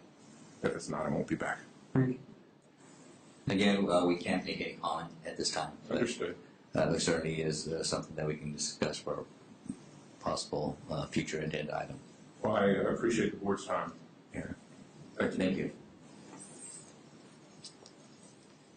Any other comments or questions from the public? Anything from the committee?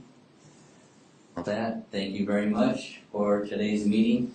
I think we're going forward. It's a very important product. It's been on the plate for a long time, but you're seeing some fruit being bared on a tree. Thank you.